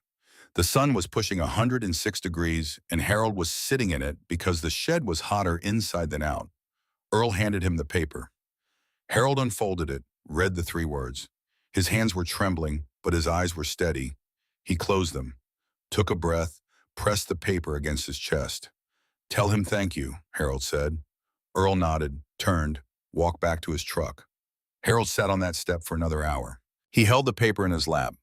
3 words. Friday. Stay ready. Written by a stranger he had known for less than an hour. A man he had found at the last table in a roadside diner because every other table had said no. He folded the paper small enough to fit inside the sole of his shoe where Travis would never think to look. Then he went back inside the shed and pulled the door shut behind him and waited. But on Wednesday night, something happened that Harold had not planned for. Travis came home early. His truck pulled into the driveway at 4:30 instead of 6. Harold heard the tires on the gravel and his stomach dropped. He was sitting on the cot. The paper was in his shoe. The butter knife was under the mattress. Everything looked the same. Everything had to look the same. The padlock rattled. The door swung open. Travis stood in the doorway. His silhouette blocked the light. He was holding something. Harold squinted. A grocery bag. Travis set it on the floor. 2 cans of soup. A bottle of water. He looked at Harold the way he always looked at him. That expression of mild concern that was as real as a painted smile on a mannequin. "You need anything?" Harold shook his head. Travis didn't leave. He stood there, longer than usual. His eyes moved around the shed, over the cot, over the shelf, over the bucket, over the wall with the 5 words that Travis had never noticed because Travis never looked at the wall. He looked at the floor. He looked at Harold's shoes. Harold felt his blood freeze. The paper. In the soul, if Travis made him take off his shoes. "I talked to someone today," Travis said. His voice was casual, almost friendly, the way a cat's purr sounds before the claws come out. "A colleague at work. Her mother is in a place up in Scottsdale. Nice place, good staff.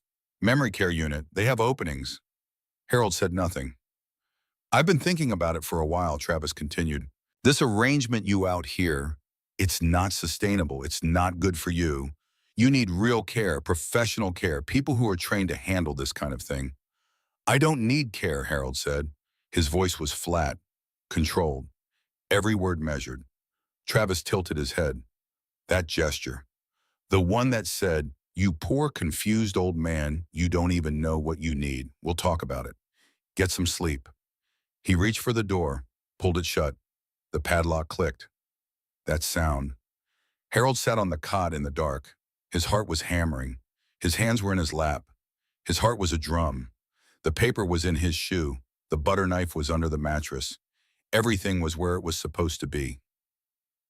But everything felt different now because Travis had said the word Scottsdale, and Scottsdale meant a facility, and a facility meant a locked ward, and a locked ward meant that the shed, as terrible as it was freedom compared to what came next. In a facility, there would be no latch to work with a butter knife, no gap in the back fence to squeeze through, no storage unit with a notebook and a brass key. In a facility, Harold would be a patient, a number, a bed in a hallway, a name on a chart that someone checked once a day. He would be medicated if Travis pushed for it, sedated. The sharp mind that had scored in the 94th percentile would be dulled and blunted and wrapped in a pharmaceutical fog that would make the crossword impossible and the notebook unthinkable, and the very idea of resistance as distant as the lighthouses Dorothy had wanted to see. Travis knew this. Travis understood that the shed was a temporary solution, a holding pattern, a way to keep Harold contained while the larger plan matured. The larger plan was the insurance, $480,000. And the insurance required Harold alive but incapacitated, alive but unable to challenge, alive but invisible. A facility would accomplish that more efficiently than a shed. A facility had doctors and nurses and paperwork and the institutional authority that comes from letterhead and licensing, and the assumption that the people in charge must know what they are doing because they have certificates on their walls. Harold pressed his palms together and breathed. 2 more days. He had survived 2 years. He had survived the padlock and the bucket and the half cans of beans and the bruises on his wrists and the sound of Travis's voice saying, "Who's going to believe you?" He had survived all of that with a butter knife and a notebook and the 5 words on the wall. He could survive 2 more days. He closed his eyes and he thought about Garrett Slade sitting in the dark corner of a diner with a brass key in his vest pocket. He thought about the way Garrett had looked at him. Not through him, not past him, at him. The way you look at a bridge before you cross it. Not the surface, the structure. Harold was the structure, and the structure was holding. For 2 more days, the structure would hold. A facility, Scottsdale. If Travis moved him before Friday, if Travis decided the shed was too much trouble and loaded him into the truck and drove him to some locked ward in a building 2 hours away, no one would find him. Not Garrett, not Lenore, not the deputies with the warrant. Harold would vanish into the system the way water vanishes into sand. He pulled the paper from his shoe, held it in the dark. Friday. Stay ready. 2 more days. 2 more days in the shed. 2 more nights on the cot. 2 more mornings listening for the truck to start and the tires to crunch down the driveway before he could breathe. He pressed the paper against his chest and he held. The way he had been holding for 2 years. The way a bridge holds when the load exceeds the design, but the math holds because the engineer who built it knew what he was doing. Thursday passed. Travis came to the shed at 7:15 as always. Opened the padlock, looked inside, asked if Harold needed anything. The same performance, the same tone, but this time Travis studied him a beat longer than usual. His eyes narrowed by a fraction. Then he closed the door. The padlock clicked. The truck started. The tires crunched. The engine faded. Harold breathed. 1 more day. He had been awake since 4. The shed was dark. The plywood blocked everything, even the pre-dawn gray that would have been visible through glass. But Harold knew it was 4 because he had counted. He had been counting since midnight, counting seconds, counting minutes, counting the hours between the last time he heard Travis's truck pull into the driveway and the first sound of the alarm clock going off in the house at 6:30. The alarm was faint through the shed walls, a thin electronic beeping that Harold had memorized the rhythm of. 3 beeps, a pause, 3 beeps, a pause. Then silence when Travis hit the button. Then the sound of the shower running through the pipes that passed under the shed on their way from the well to the house. Then the pipes going quiet. Then footsteps on the back porch. Then the shed door. Harold lay on the cot and waited. His eyes were open, but there was nothing to see. The dark was total, complete. The kind of dark that has weight. The kind of dark that presses against your eyes and your skin and fills your ears with a silence that sounds like the inside of a seashell, the blood in your own veins mistaken for the ocean. He thought about the paper in his shoe. Friday, stay ready. He had read those words so many times in the last 3 days that he could feel them through the soul, could feel the indent of the pen against the ball of his foot. 3 words, the weight of them was nothing. The weight of them was everything. He thought about what ready meant. He was sitting on a cot in a locked shed in a pair of pants he had been wearing for 4 days and a shirt with the buttons in the wrong holes and shoes with a secret message in the sole and a butter knife under the mattress. He had no phone, no car, no identification, no money except the coins in the pocket of a pair of pants in the back of the shed that Travis didn't know about. He had a bad knee and bruised wrists and a body that had been running on half rations for months. He had no weapon, no ally within reach, no way to communicate with anyone outside the property. But he was ready, because ready is not about what you have. Ready is about what you are. And Harold Pemberton, 74 years old, bridge engineer, crossword champion, husband of Dorothy, author of a spiral-bound notebook with a blue cover carver of 5 words into a wall, was ready. He was ready the way a bridge is ready when the load comes. Not because the bridge chose to be strong, because the engineer who built it refused to let it be anything else. 6:30, the alarm, the shower, the pipes, the footsteps. The shed door opened. Travis stood in the doorway, morning light behind him, his face in shadow. You need anything? Harold shook his head. The door closed. The padlock clicked. The truck started at 7:20.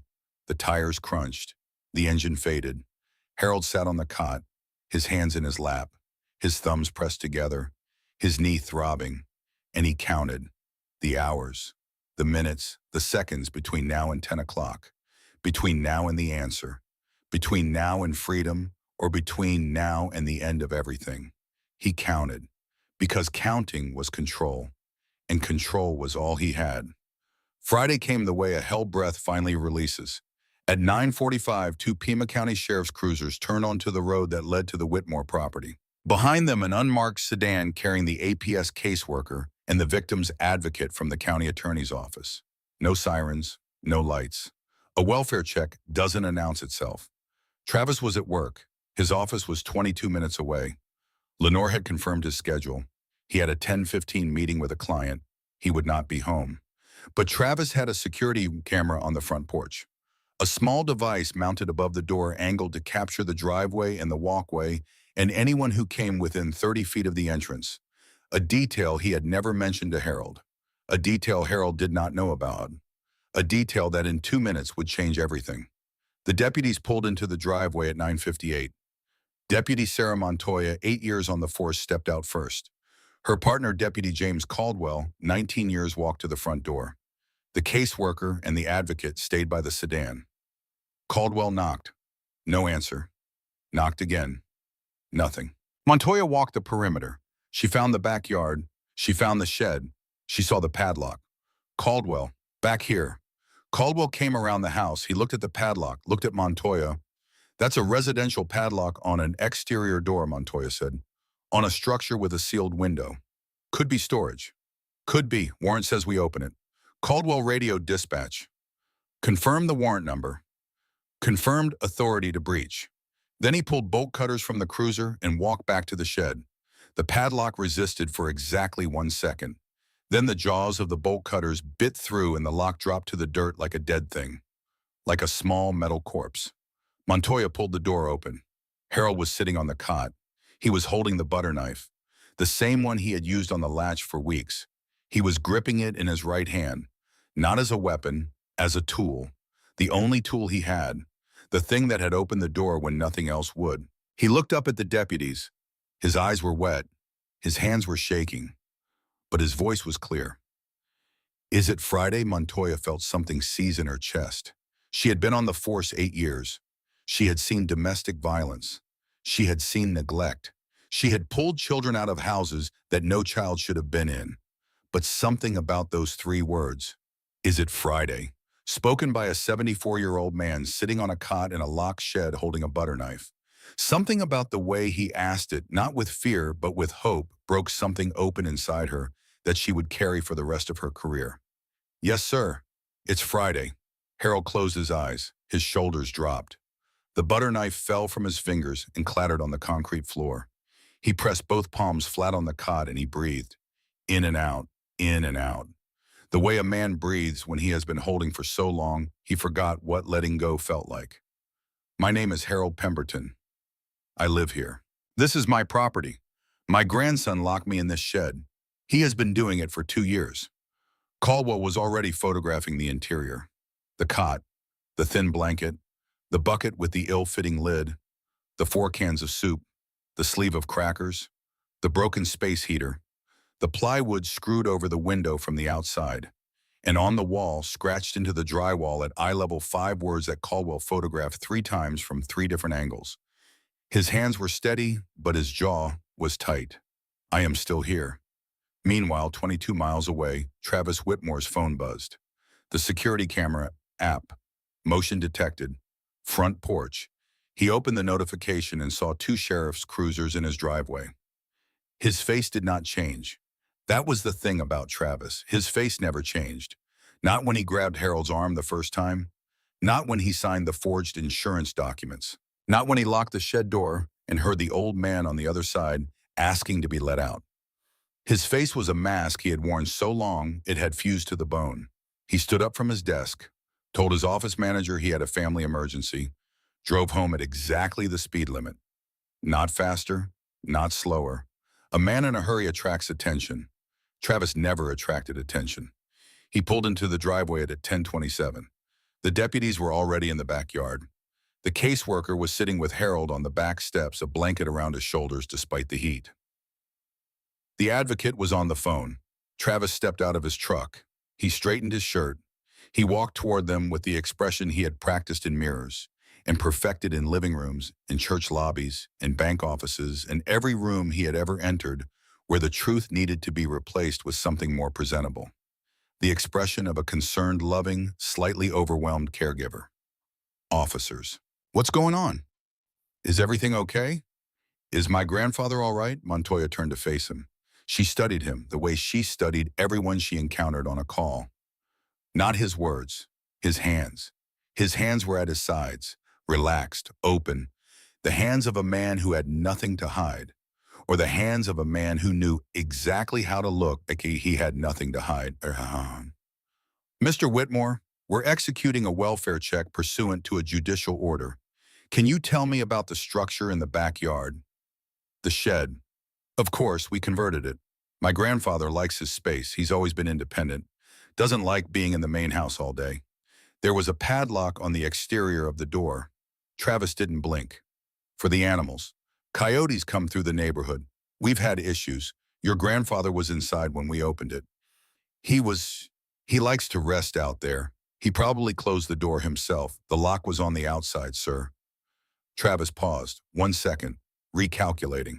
The machine behind his eyes processing inputs, generating responses, selecting the optimal output. I must have. Sometimes I lock it out of habit when I leave for work. I check on him every morning. I must have locked it without realizing he was inside. That's entirely my fault.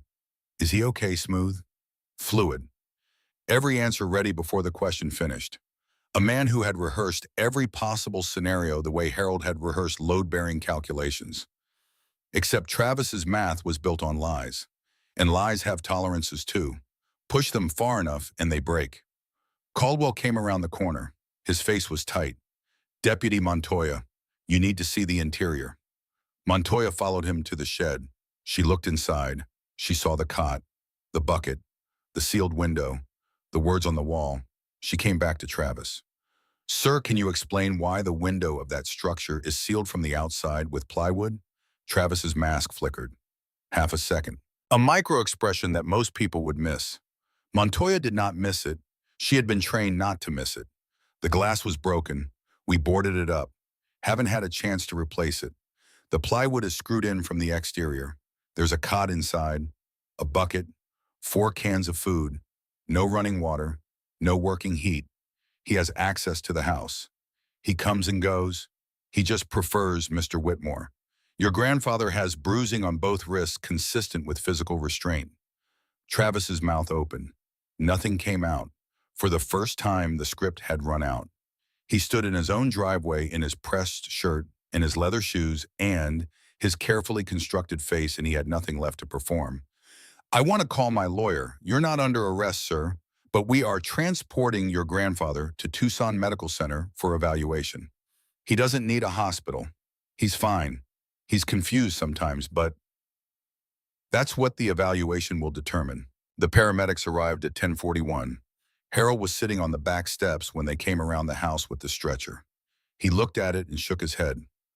I can walk. His voice was firm, tired but firm. The caseworker helped him stand. His knee buckled and she caught his arm gently, not the way Travis caught it, and steadied him. As Harold passed Travis in the driveway, something happened that neither deputy expected. Harold stopped. He turned his head. He looked at his grandson, not with anger, not with hatred, not with the broken, submissive eyes Travis had spent 2 years manufacturing. Harold looked at Travis with clarity, the kind that comes from knowing exactly who someone is because you have watched them become it day by day in a locked room with nothing to do but observe. Travis looked back, and for the first time he saw it. The old man's eyes were sharp, focused, present, the eyes of a man who had never been confused a single day in the last 2 years. The eyes of a man who had kept a notebook, who had rented a storage unit, who had carved words into a wall, who had engineered his own rescue with a butter knife and a brass key. Travis's mask cracked, not on the surface, deeper, behind the eyes, in the place where he stored the truth about himself that he never let anyone see. Harold didn't say a word. He turned away and let the caseworker guide him to the ambulance. As the paramedics were loading him in, Harold asked one of them a question. A young woman named Casey leaned in to hear him. Can you get a message to someone for me? Who, sir? I don't know his full name. He's at a diner called Rosie's Griddle off the highway. He sits in the back corner. Casey looked confused. What's the message? Harold settled onto the stretcher. He looked at the ceiling of the ambulance. He closed his eyes. The sun through the open doors was warm on his arms.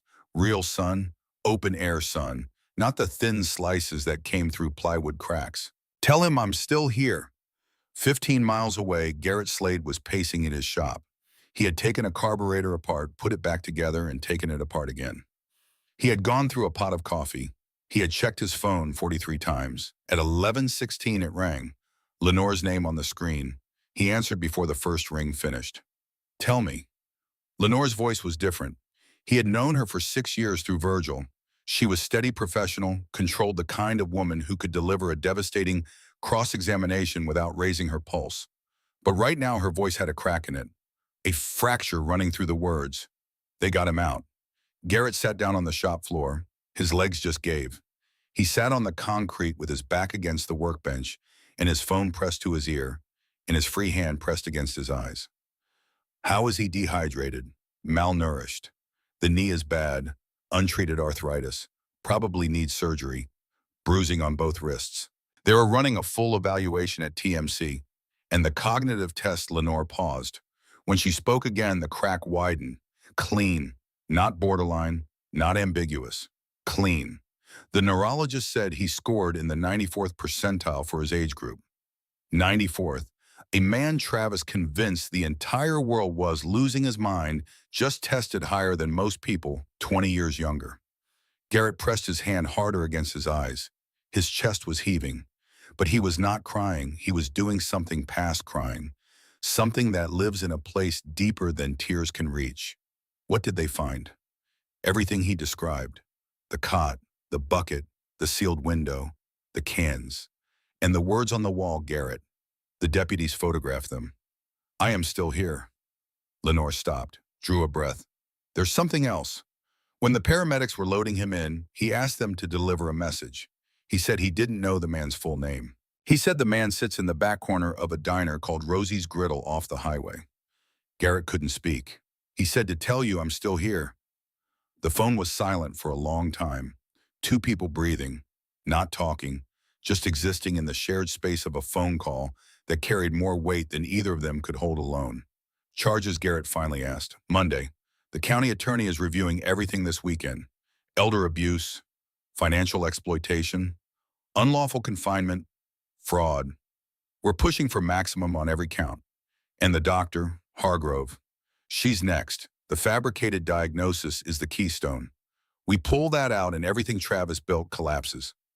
Garrett sat on the floor of his shop with his back against the workbench and the brass key still in his pocket and the words still in his head. I am still here. 5 words, carved into a wall with a nail, written by a man who had been locked in a box for 2 years and refused to disappear. He closed his eyes. He thought about a diner, about 7 tables, about 1 chair, about what it cost to pull a chair out for a stranger and what it cost not to. Monday was coming. The courtroom was coming. The truth was coming the way daylight comes after a long night. Not all at once, not with fanfare, just the slow, inevitable brightening of a sky that has been dark for too long. Harold Pemberton was out of the shed, out of the dark, out of the silence, and in a hospital room in Tucson, lying in a bed with clean sheets in a window he could open whenever he wanted. Harold pressed his palms together and looked at the ceiling and breathed the way a man breathes when the lock has been cut and the door is open and the air that fills his lungs is his own again. He was still here. Monday morning, the charges came down like a hammer on an anvil. Elder abuse, financial exploitation of a vulnerable adult, unlawful confinement, fraud, 4 counts, each carrying significant prison time. Each one a door closing behind a man who had spent 2 years locking doors behind someone else. Travis Whitmore was arrested at his office at 9:15 in the morning. 2 detectives walked through the front door of the real estate firm where he worked and asked for Travis Whitmore by name. His co-workers watched from their desks. His office manager, the same woman he had told about the family emergency 3 days earlier, stood by the water cooler with her hand over her mouth. Travis did not resist. He put his hands behind his back without being asked. He kept the same calm, polite expression he had worn to every church fundraiser and bank meeting and neighborhood dinner party for the last 2 years. The mask held, even now, even in handcuffs, because the mask was all he had left. Take away the performance and Travis Whitmore was nothing but a man standing in an office with his wrists bound behind him and a room full of people who were seeing him clearly for the first time. His attorney, a man named Garrison Wells, held a press conference that afternoon. Silver hair, expensive watch, the kind of attorney who bills $600 an hour and earns every penny. Not because he is right, but because he is convincing. He stood on the courthouse steps and called it a reckless investigation built on unverified claims from a confused elderly man and tainted by the involvement of known criminal elements. Travis posted on social media that evening, a long, carefully written statement, every word chosen for maximum sympathy. He wrote about sacrifice, about giving up his career to care for the only family he had left, about the heartbreak of watching his grandfather decline, about false accusations born from misunderstanding and confusion. He wrote about love. He used the word love 11 times. No mention of the shed, no mention of the padlock, no mention of the money, no mention of the bucket or the comb or the boarded window or the 4 cans of soup. 700 likes in the first hour. Comments poured in like water through a broken dam.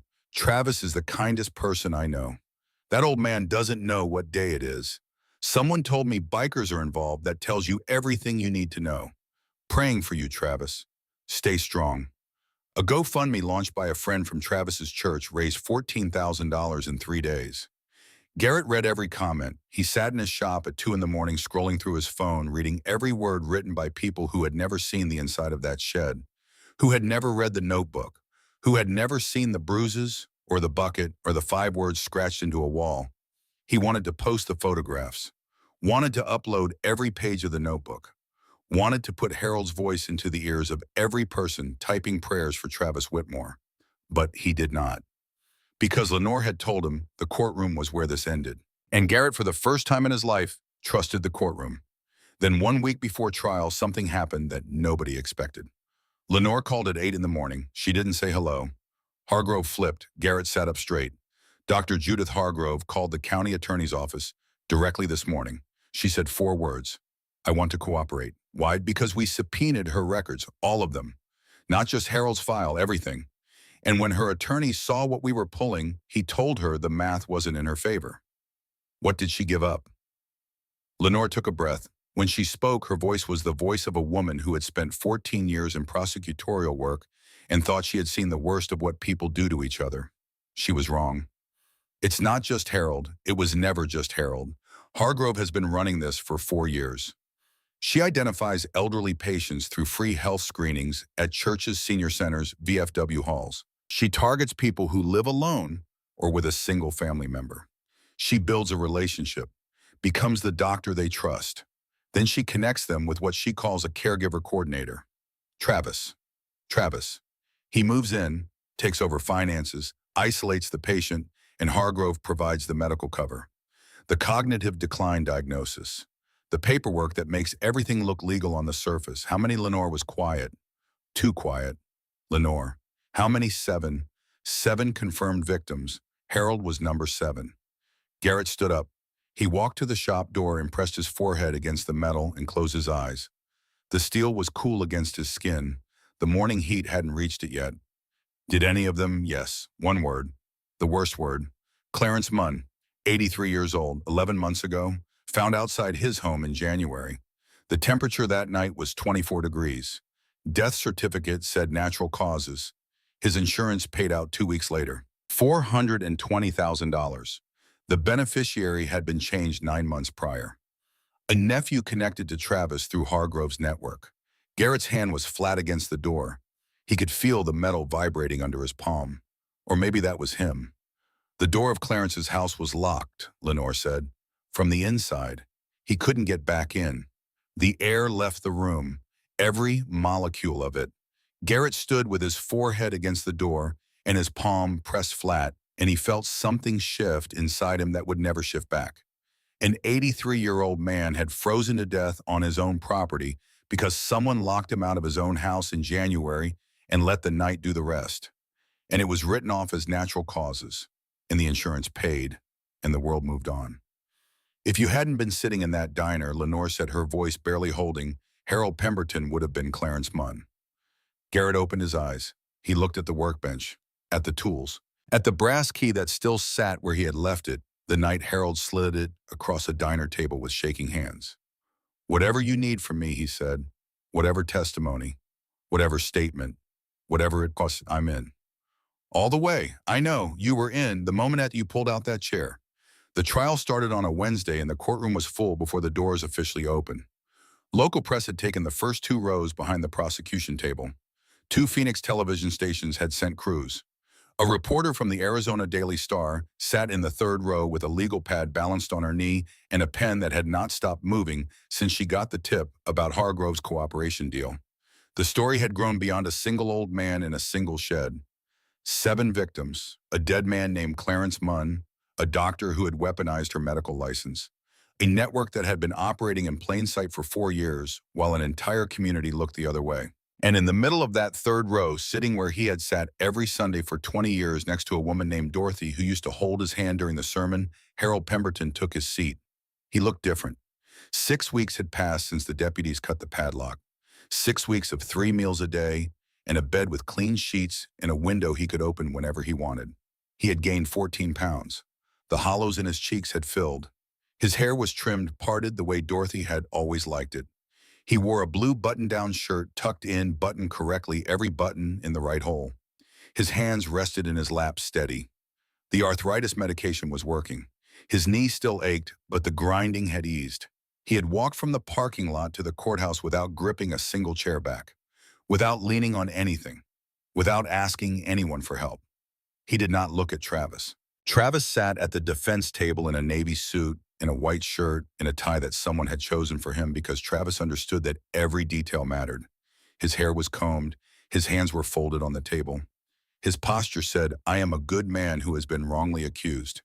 His posture had been saying that for 35 years.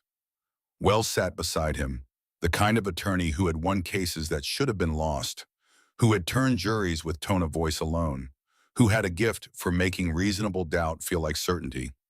But Wells had never faced a spiral-bound notebook. The prosecution opened. Assistant County Attorney Diane Reeves stood before the jury and spoke without notes.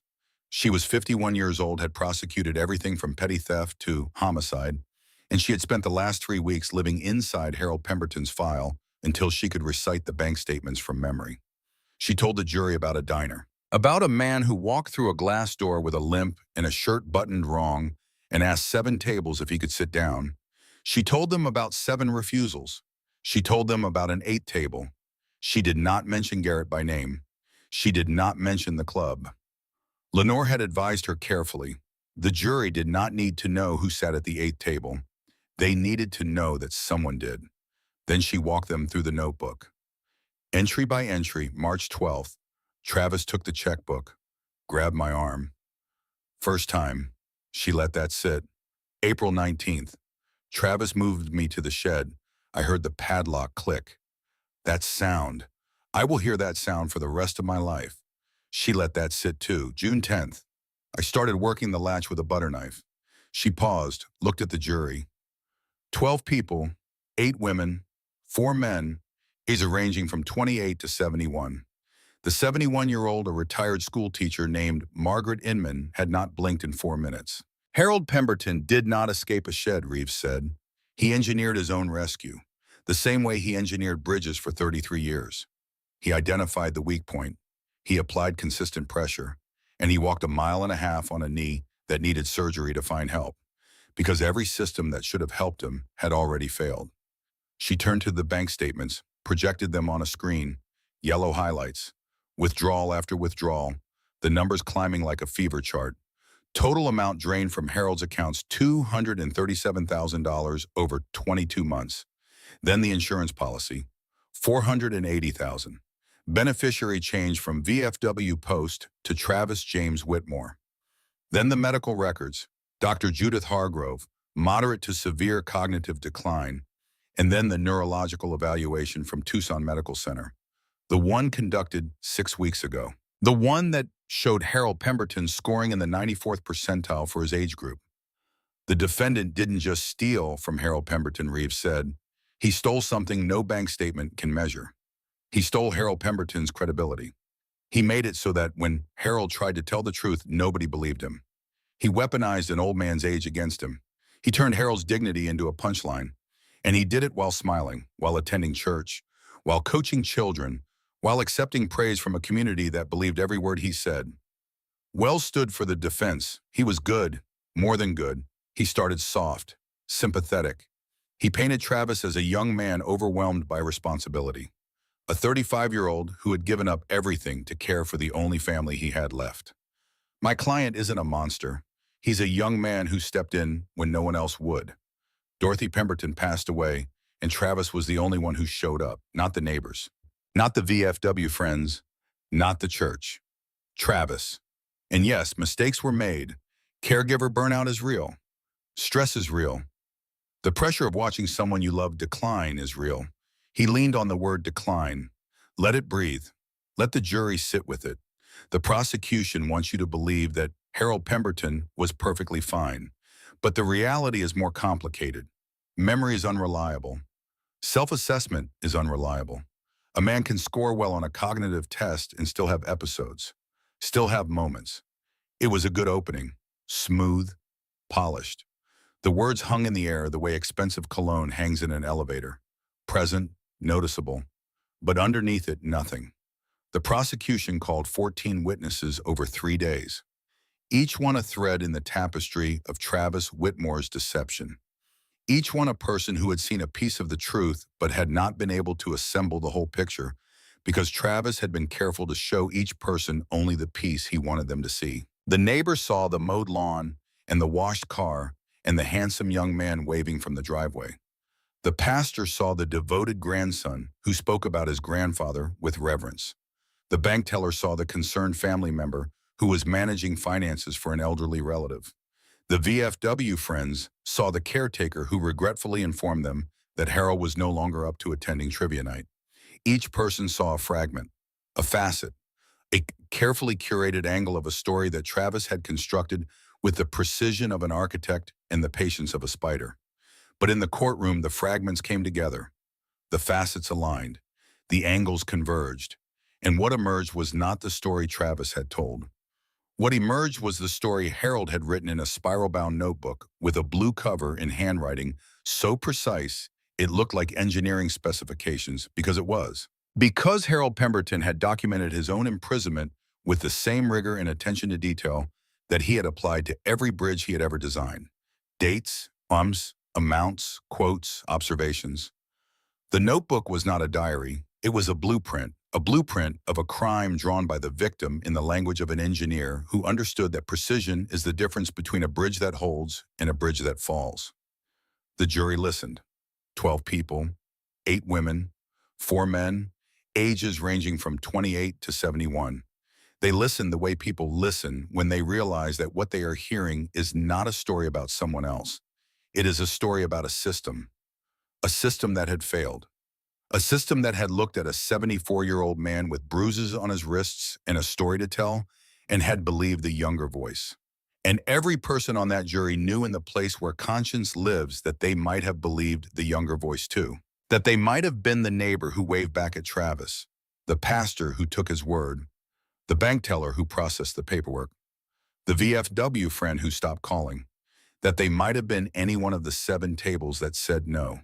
That knowledge sat in the jury box like a 13th juror, unspoken, unseen, but present, and it would inform every verdict that every one of those 12 people would ever deliver in courtrooms and in living rooms and in the small daily tribunals of conscience where people decide whether to look closer or look away.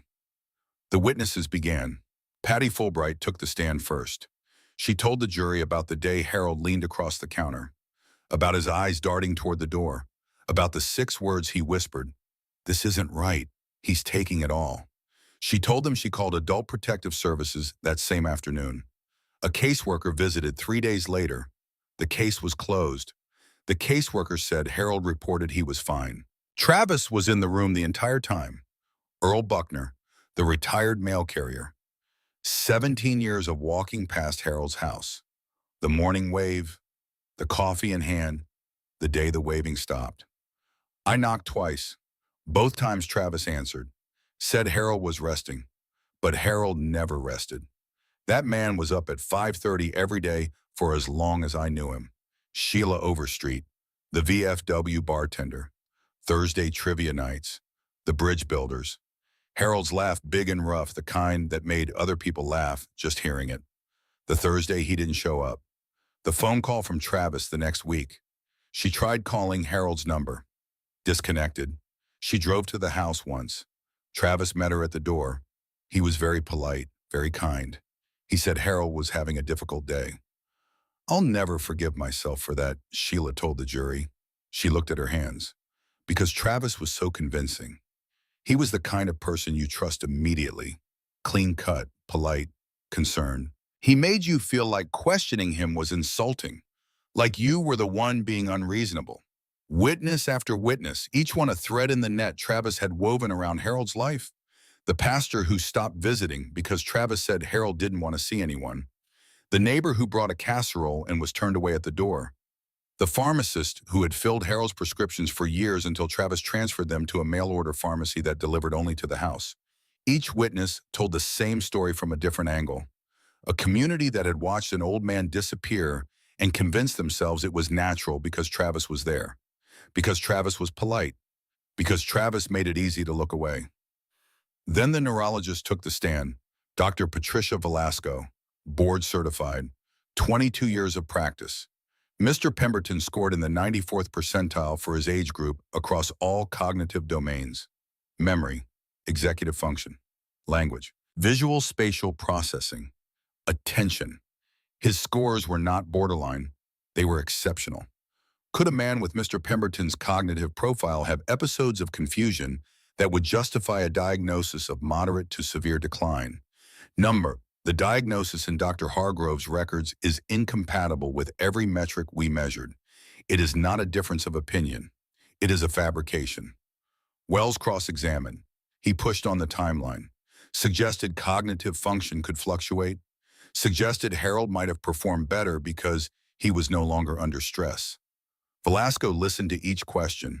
Then she answered with the precision of a woman who had spent 22 years in a field where precision was the difference between a correct diagnosis and a destroyed life. Cognitive decline of the severity Dr. Hargrove documented does not fluctuate into the 94th percentile.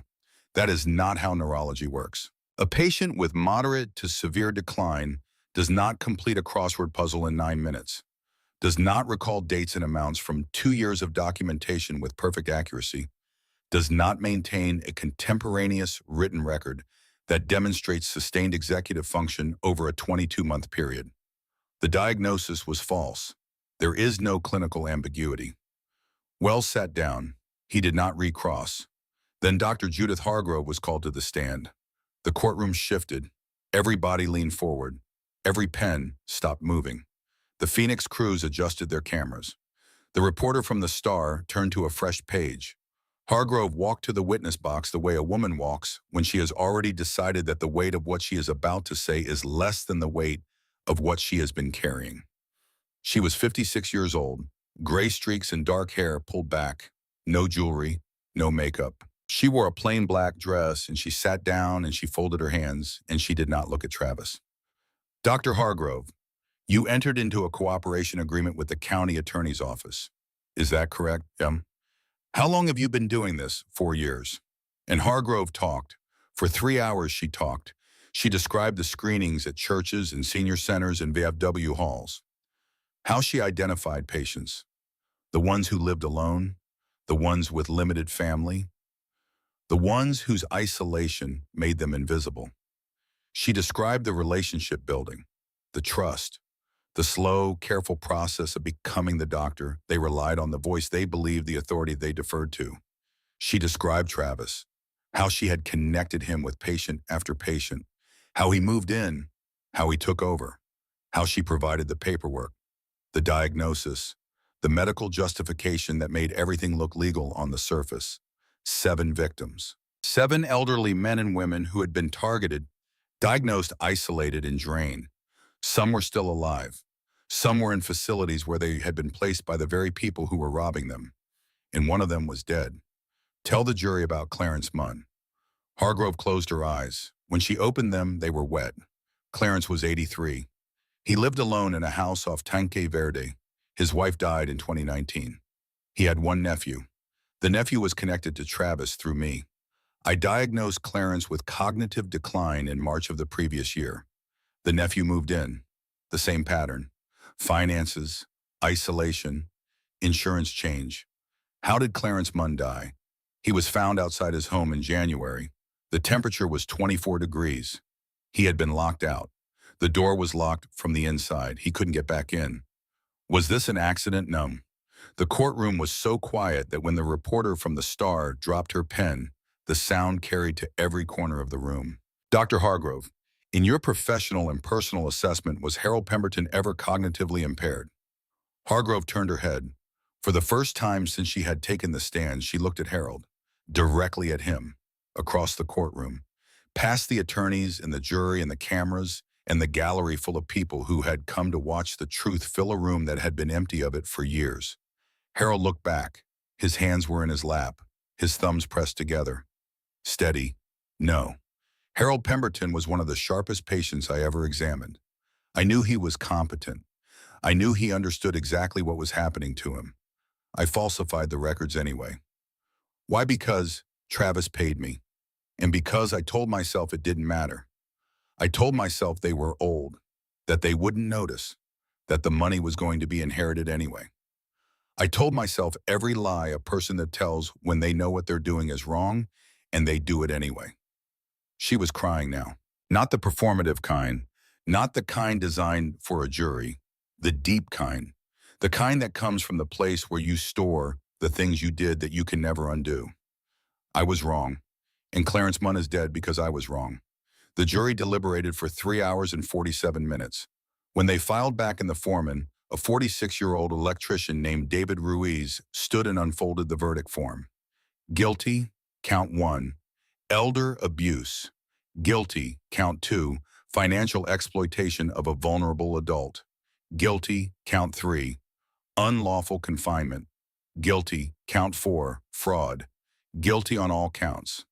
Travis stood when the verdict was read. His hands went behind his back without being asked. Still calm, still polite, still performing.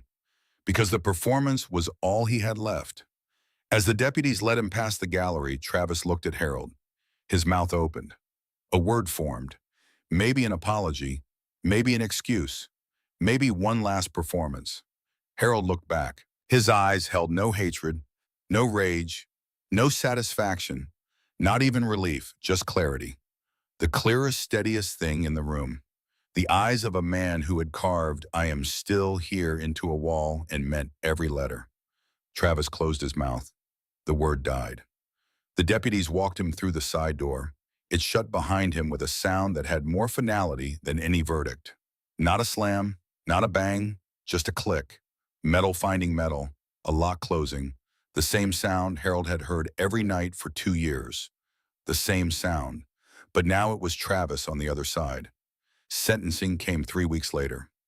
Judge Roberta Crane, 17 years on the bench, read the pre-sentencing report in her chambers and sat alone for 20 minutes before taking the bench. Mr. Whitmore, in 17 years I have presided over hundreds of cases, cases involving violence, cases involving deception, cases involving betrayal. But I have never seen a case as calculated, as methodical, or as cruel as this one. You did not act in a moment of rage. You did not act under duress. You constructed a system designed to erase your grandfather as a person. You stole his money. You stole his freedom. You stole his credibility. And you did it while smiling, while attending church, while coaching children, while accepting praise from a community that believed every word you said. She paused. 24 years, maximum on every count, consecutive. Travis did not flinch. The mask held one final time. Then the deputies led him away and the mask walked through the side door and the door closed and it was gone. Hargrove received 7 years reduced for cooperation. She would testify against 2 others in the network. The State Attorney General's office opened 5 additional investigations. Clarence Munn's death was officially reclassified as a homicide. The nephew was arrested 11 days later at a motel in Flagstaff. The courtroom emptied slowly. The press went first, moving in a tight pack toward the exits, phones already out, thumbs already typing the story, already taking shape in headlines that would run within the hour.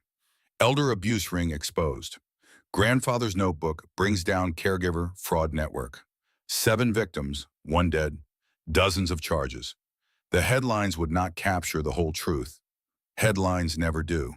They capture the shape of the truth the way a shadow captures the shape of the person casting it.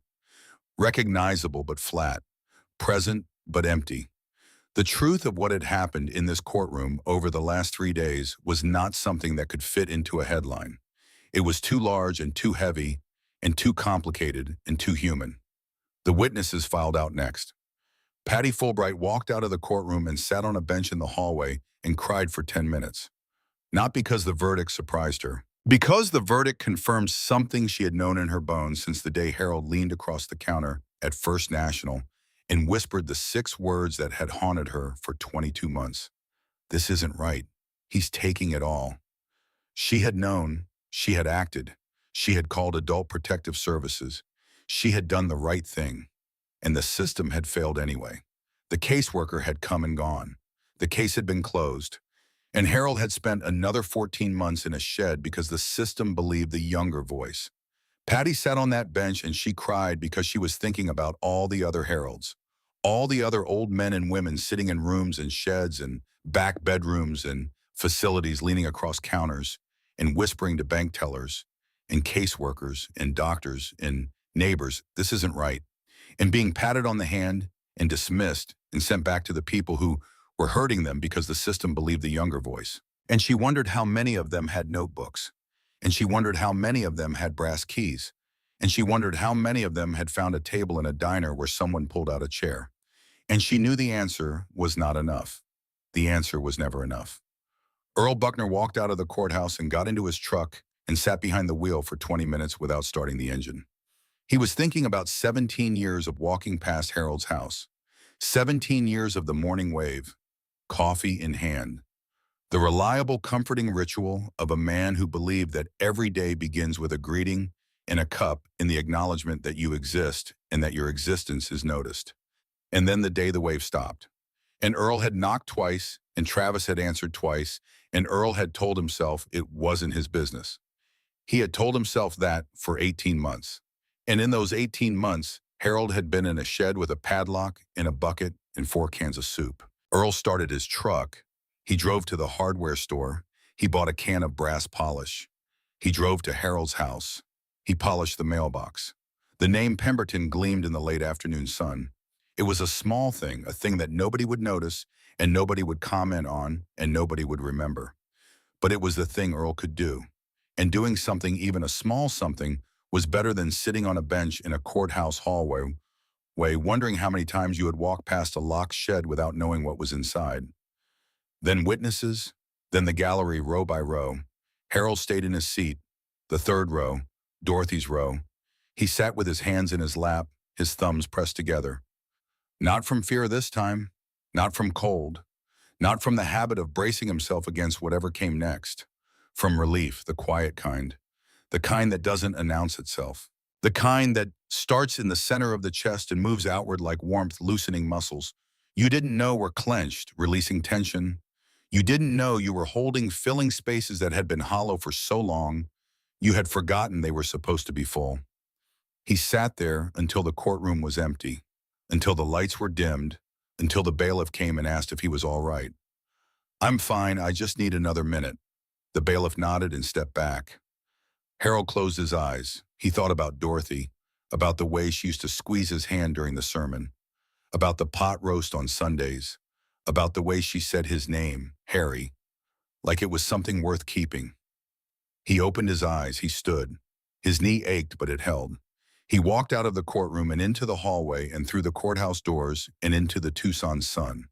And for the first time in 2 years, the warmth on his face felt like something he was allowed to have. The 6 weeks between the rescue and the trial had been a kind of second life, a life after life. Harold had spent the first 3 days in Tucson Medical Center being rehydrated and fed and tested and photographed and interviewed and cared for with a gentleness that made him flinch at first, because gentleness had been used as a weapon before and his body did not yet trust it. The nurses were kind, the doctors were thorough. The neurologist, Dr. Velasco, had spent 2 hours with him, administering tests that Harold completed with the quiet precision of a man who had been waiting 2 years for someone to ask him these questions. Because that was the cruelest part of what Travis had done. He had not just taken Harold's money and his freedom and his dignity, he had taken Harold's right to be assessed accurately. He had replaced the truth about Harold's mind with a lie, and the lie had become the official record, and the official record had become the justification for everything that followed. The neurological evaluation at TMC had demolished that lie with the thoroughness of a wrecking ball meeting a house of cards. 94th percentile. The number sat in Harold's chest like a small, warm stone. Not because the number surprised him. He had always known his mind was sharp. He had never doubted it. Not once, not for a single moment in the 2 years of captivity. The crosswords, the notebook, the load-bearing calculations he ran in his head for entertainment lying on the cot at night, designing imaginary bridges across imaginary rivers, calculating stress and tension and compression the way other people count sheep. His mind had never wavered. What wavered was the world's willingness to believe it. 94th percentile meant that Harold Pemberton's cognitive function was stronger than 94% of people his age. It meant that the man Travis had called confused was in fact one of the sharpest septuagenarians in the state of Arizona. It meant that the diagnosis Dr. Hargrove had written on her official letterhead was not just wrong, but spectacularly, provably, undeniably false. It meant that every document Travis had filed, every power of attorney he had obtained, every insurance form he had signed, every justification he had offered for the shed and the padlock and the bucket, all of it was built on a foundation of fabricated medical evidence. And when you remove the foundation, the building falls. That is not a metaphor. That is engineering. Harold had been released from TMC after 5 days. He went home. His home. The house was exactly as Travis had left it, which is to say it was clean and tidy and perfectly maintained on the surface because Travis understood that surfaces are what people judge you by. The lawn mowed, the dishes done, the floors swept. But Harold walked through the rooms and he could feel the absence of Dorothy in every corner and the presence of Travis in every lock, in every drawer, in every space where something had been removed and not returned. His identification was gone. His checkbook was gone. His phone was disconnected. His car keys were in Travis's desk drawer. The house was clean, the way a crime scene is clean after the perpetrator has wiped it down. The evidence of what had happened was not visible to the eye, but Harold could feel it, in the air, in the silence, in the particular emptiness of a house that has been lived in by a predator. Over the following weeks, the pieces of Harold's life were returned to him one by one. His driver's license, his social security card, his bank accounts frozen by court order and then unfrozen after Travis was removed as a signatory.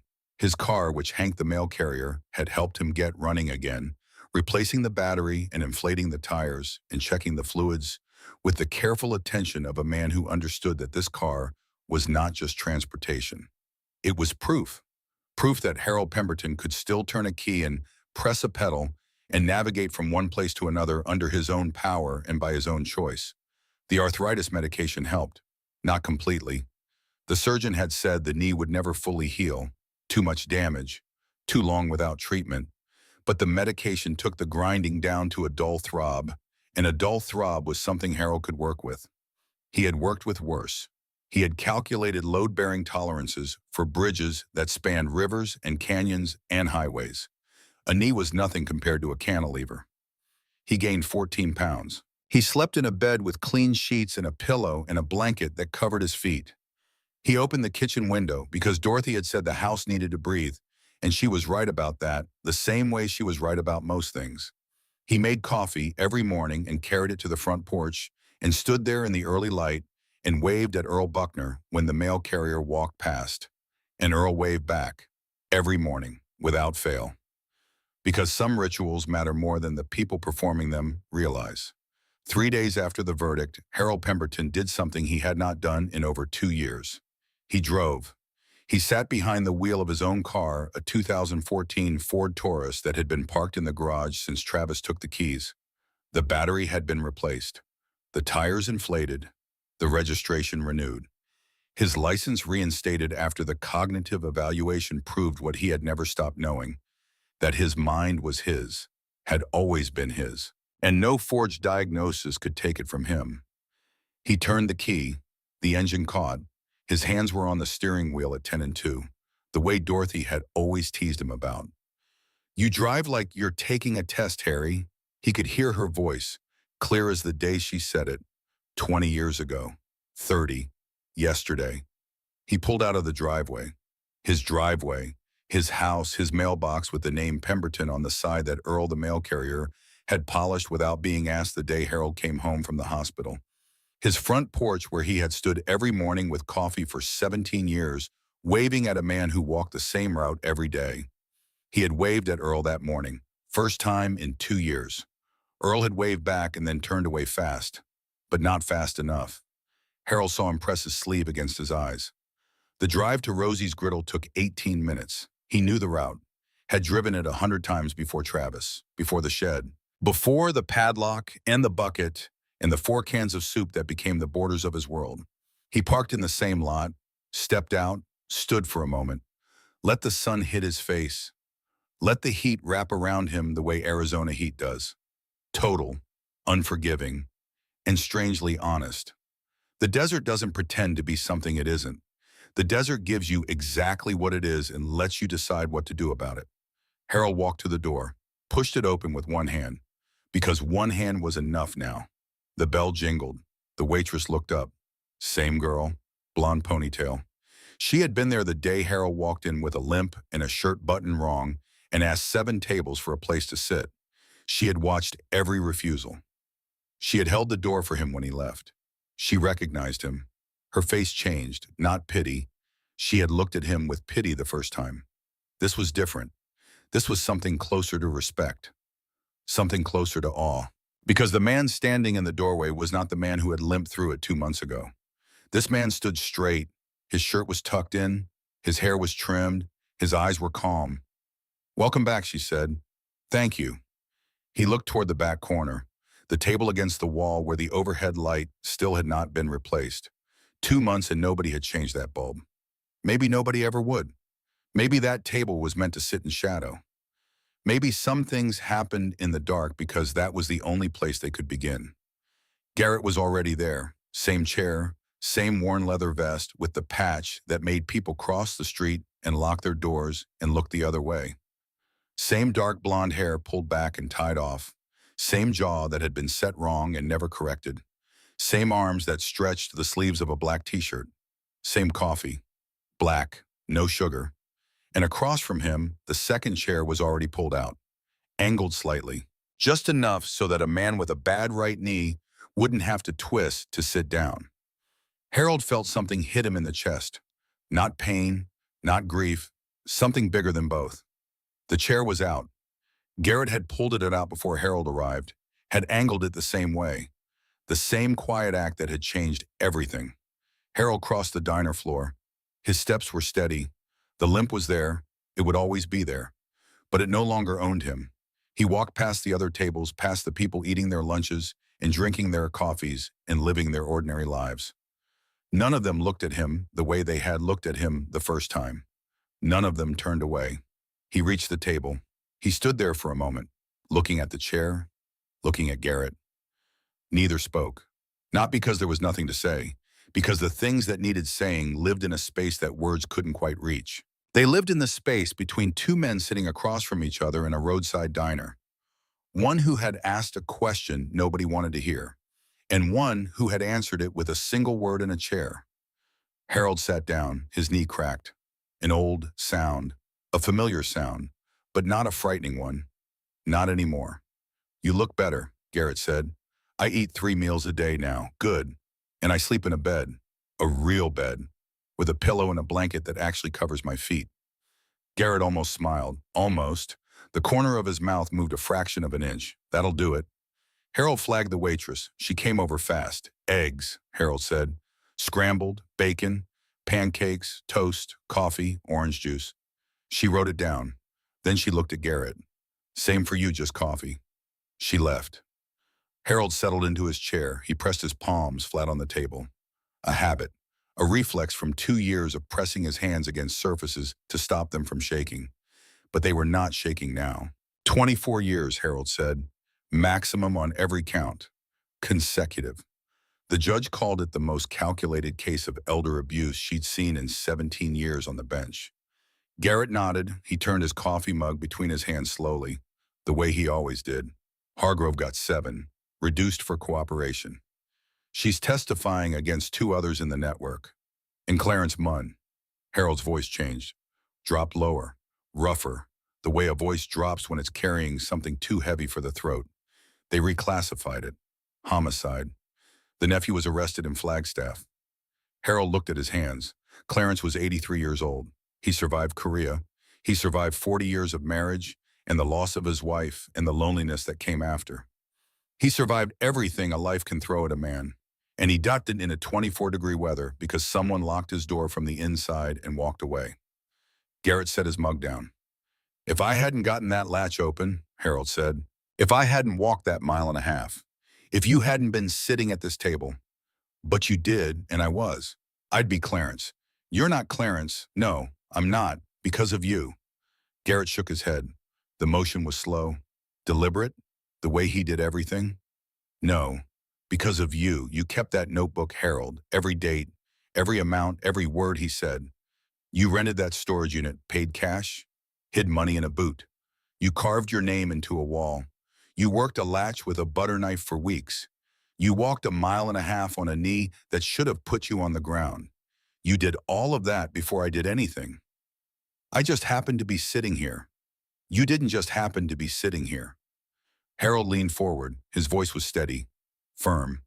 The voice of a man who had spent 33 years giving specifications that held up bridges. 7 people in this room looked at me and decided I wasn't worth the trouble. You looked at me and pulled out a chair. That's not happenstance. That's a choice. And that choice is the reason I'm alive.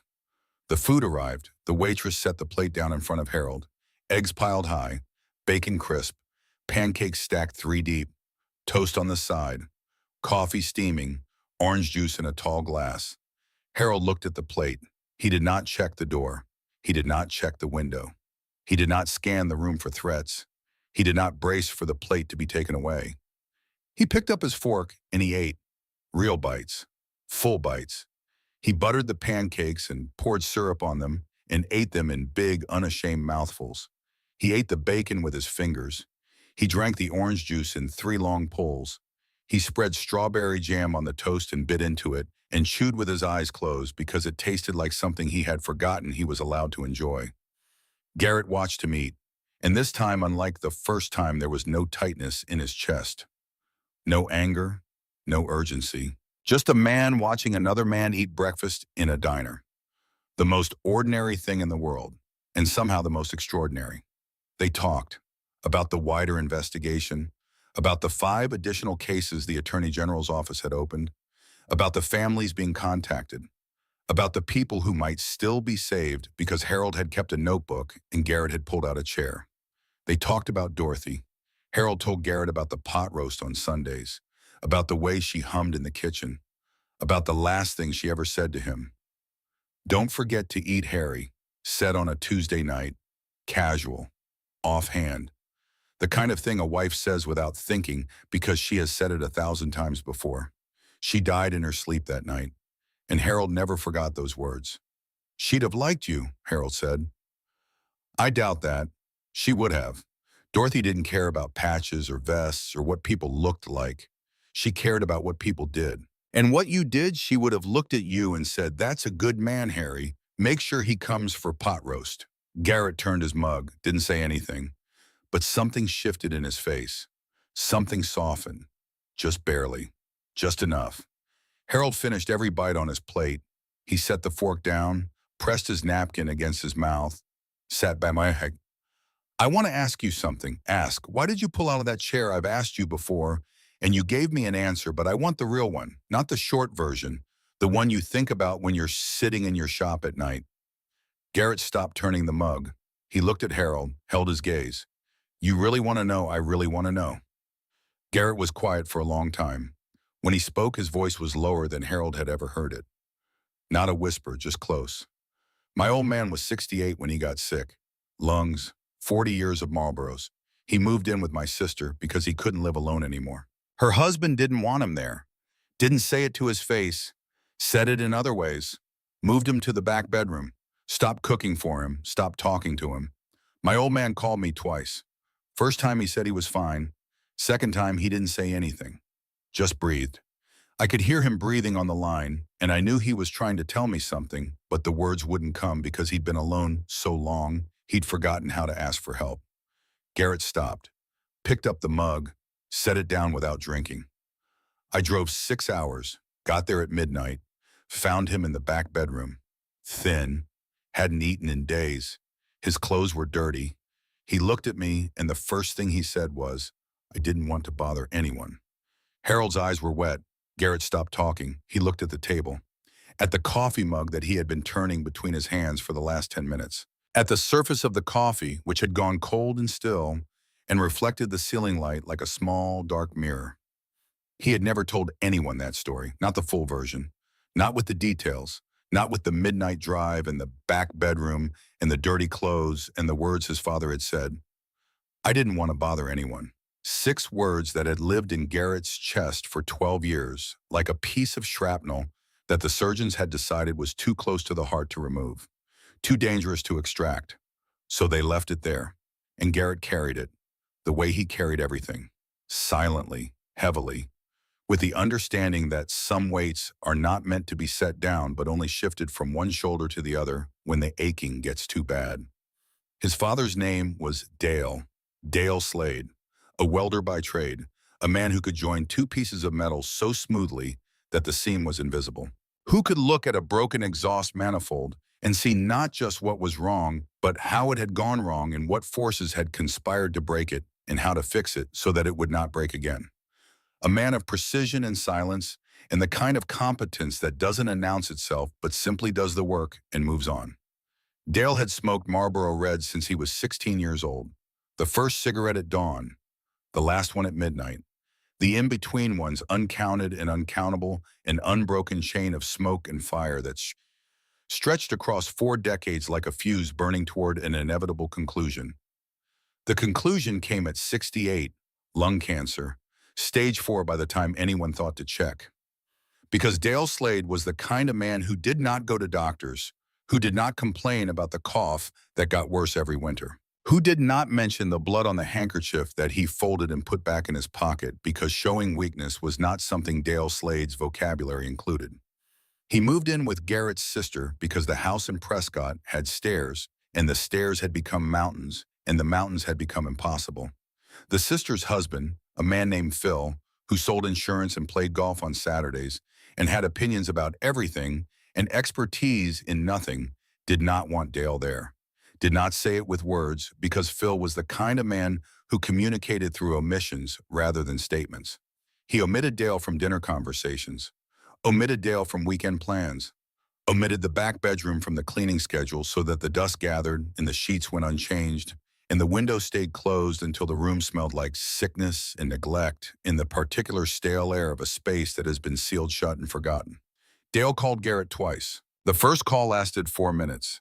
Dale said he was fine, said the room was comfortable, said Phil and Karen were taking good care of him. Garrett heard the lies the way Harold heard the lies of the 7 tables. Clearly, precisely, with the mathematical certainty of a man who has spent his life reading the truth behind surfaces. But Garrett was in Tucson, 6 hours away, and Dale was saying he was fine. And sometimes the distance between knowing someone is lying and proving it is an ocean that you cannot cross without getting wet. The second call came 3 weeks later. Dale did not speak. He just breathed. Garrett held the phone and listened to his father breathe, and he could hear in those breaths everything that words could not carry. The loneliness, the confusion, the slow erosion of dignity that happens when you are dependent on people who resent your dependence. The shame of needing help from people who do not want to give it. And underneath all of that, the thing that Garrett would never forgive himself for not hearing sooner.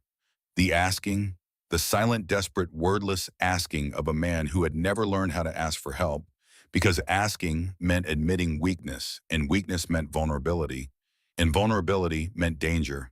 And danger was something Dale Slade had spent his entire life building walls against. Garrett drove 6 hours, arrived at midnight, found his father in the back bedroom, thin, unshaved, clothes unchanged for days, the window closed, the air stale, a plate of food on the nightstand that had been there long enough to grow mold.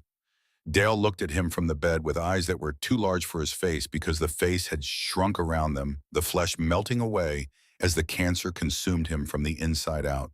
And the first thing he said was, "I didn't want to bother anyone." Garrett had stood in that doorway for a long time, looking at his father, looking at the room, looking at the plate of food with the mold growing on it like a small green accusation.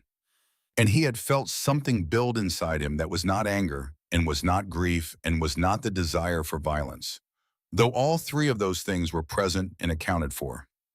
What he felt was something larger, something that encompassed anger and grief and violence and went beyond them into a territory that doesn't have a name, but lives in the chest like a fire that doesn't burn, but illuminates. The territory of understanding. The understanding that the worst thing in this world is not cruelty. Cruelty at least acknowledges the existence of its victim. Cruelty says, "I see you and I choose to hurt you." Cruelty, however terrible, is a form of attention. Indifference is worse. Indifference says, "I do not see you. I do not acknowledge you. You do not exist in my field of concern. You are not worth the energy it would take to be cruel to you. You are nothing." And a man who is nothing will die like nothing, quietly, in a back bedroom, with a plate of moldy food and a closed window, and the last words on his lips being an apology for existing. I didn't want to bother anyone. Dale died 4 months later at the VA hospital in Phoenix. Garrett was holding his hand. The room was quiet except for the machines and the air conditioning and the sound of footsteps in the hallway outside. Dale's breathing had been getting shallower for hours, each breath a little less than the last, like a tide going out. And in the last minute, when the breaths came so far apart that each one seemed like it might be the final one, Dale opened his eyes. They were clear, focused, present. The eyes of a welder who could see the seam. The eyes of a man who could look at something broken and understand exactly how it broke. "I wish I'd asked sooner," Dale said. And then the breathing stopped, and the machines changed their tone. And Garrett sat in the chair beside the bed and held his father's hand and did not let go for a long time. He died 4 months later in a VA hospital. I was holding his hand, and the last thing he said to me was, "I wish I'd asked sooner." Garrett looked at the table, at his hands, at the mug. "When you walked across this diner, Harold, I saw my old man. I saw a man who needed somewhere to sit and was running out of people to ask. And I thought about what would have happened if someone had pulled out a chair for my father. If someone had looked at him, really looked at him and said, 'You can sit here. You are welcome here. You are not a burden.' He looked up. That's why. Because you asked. Because you needed a chair. Because I had one.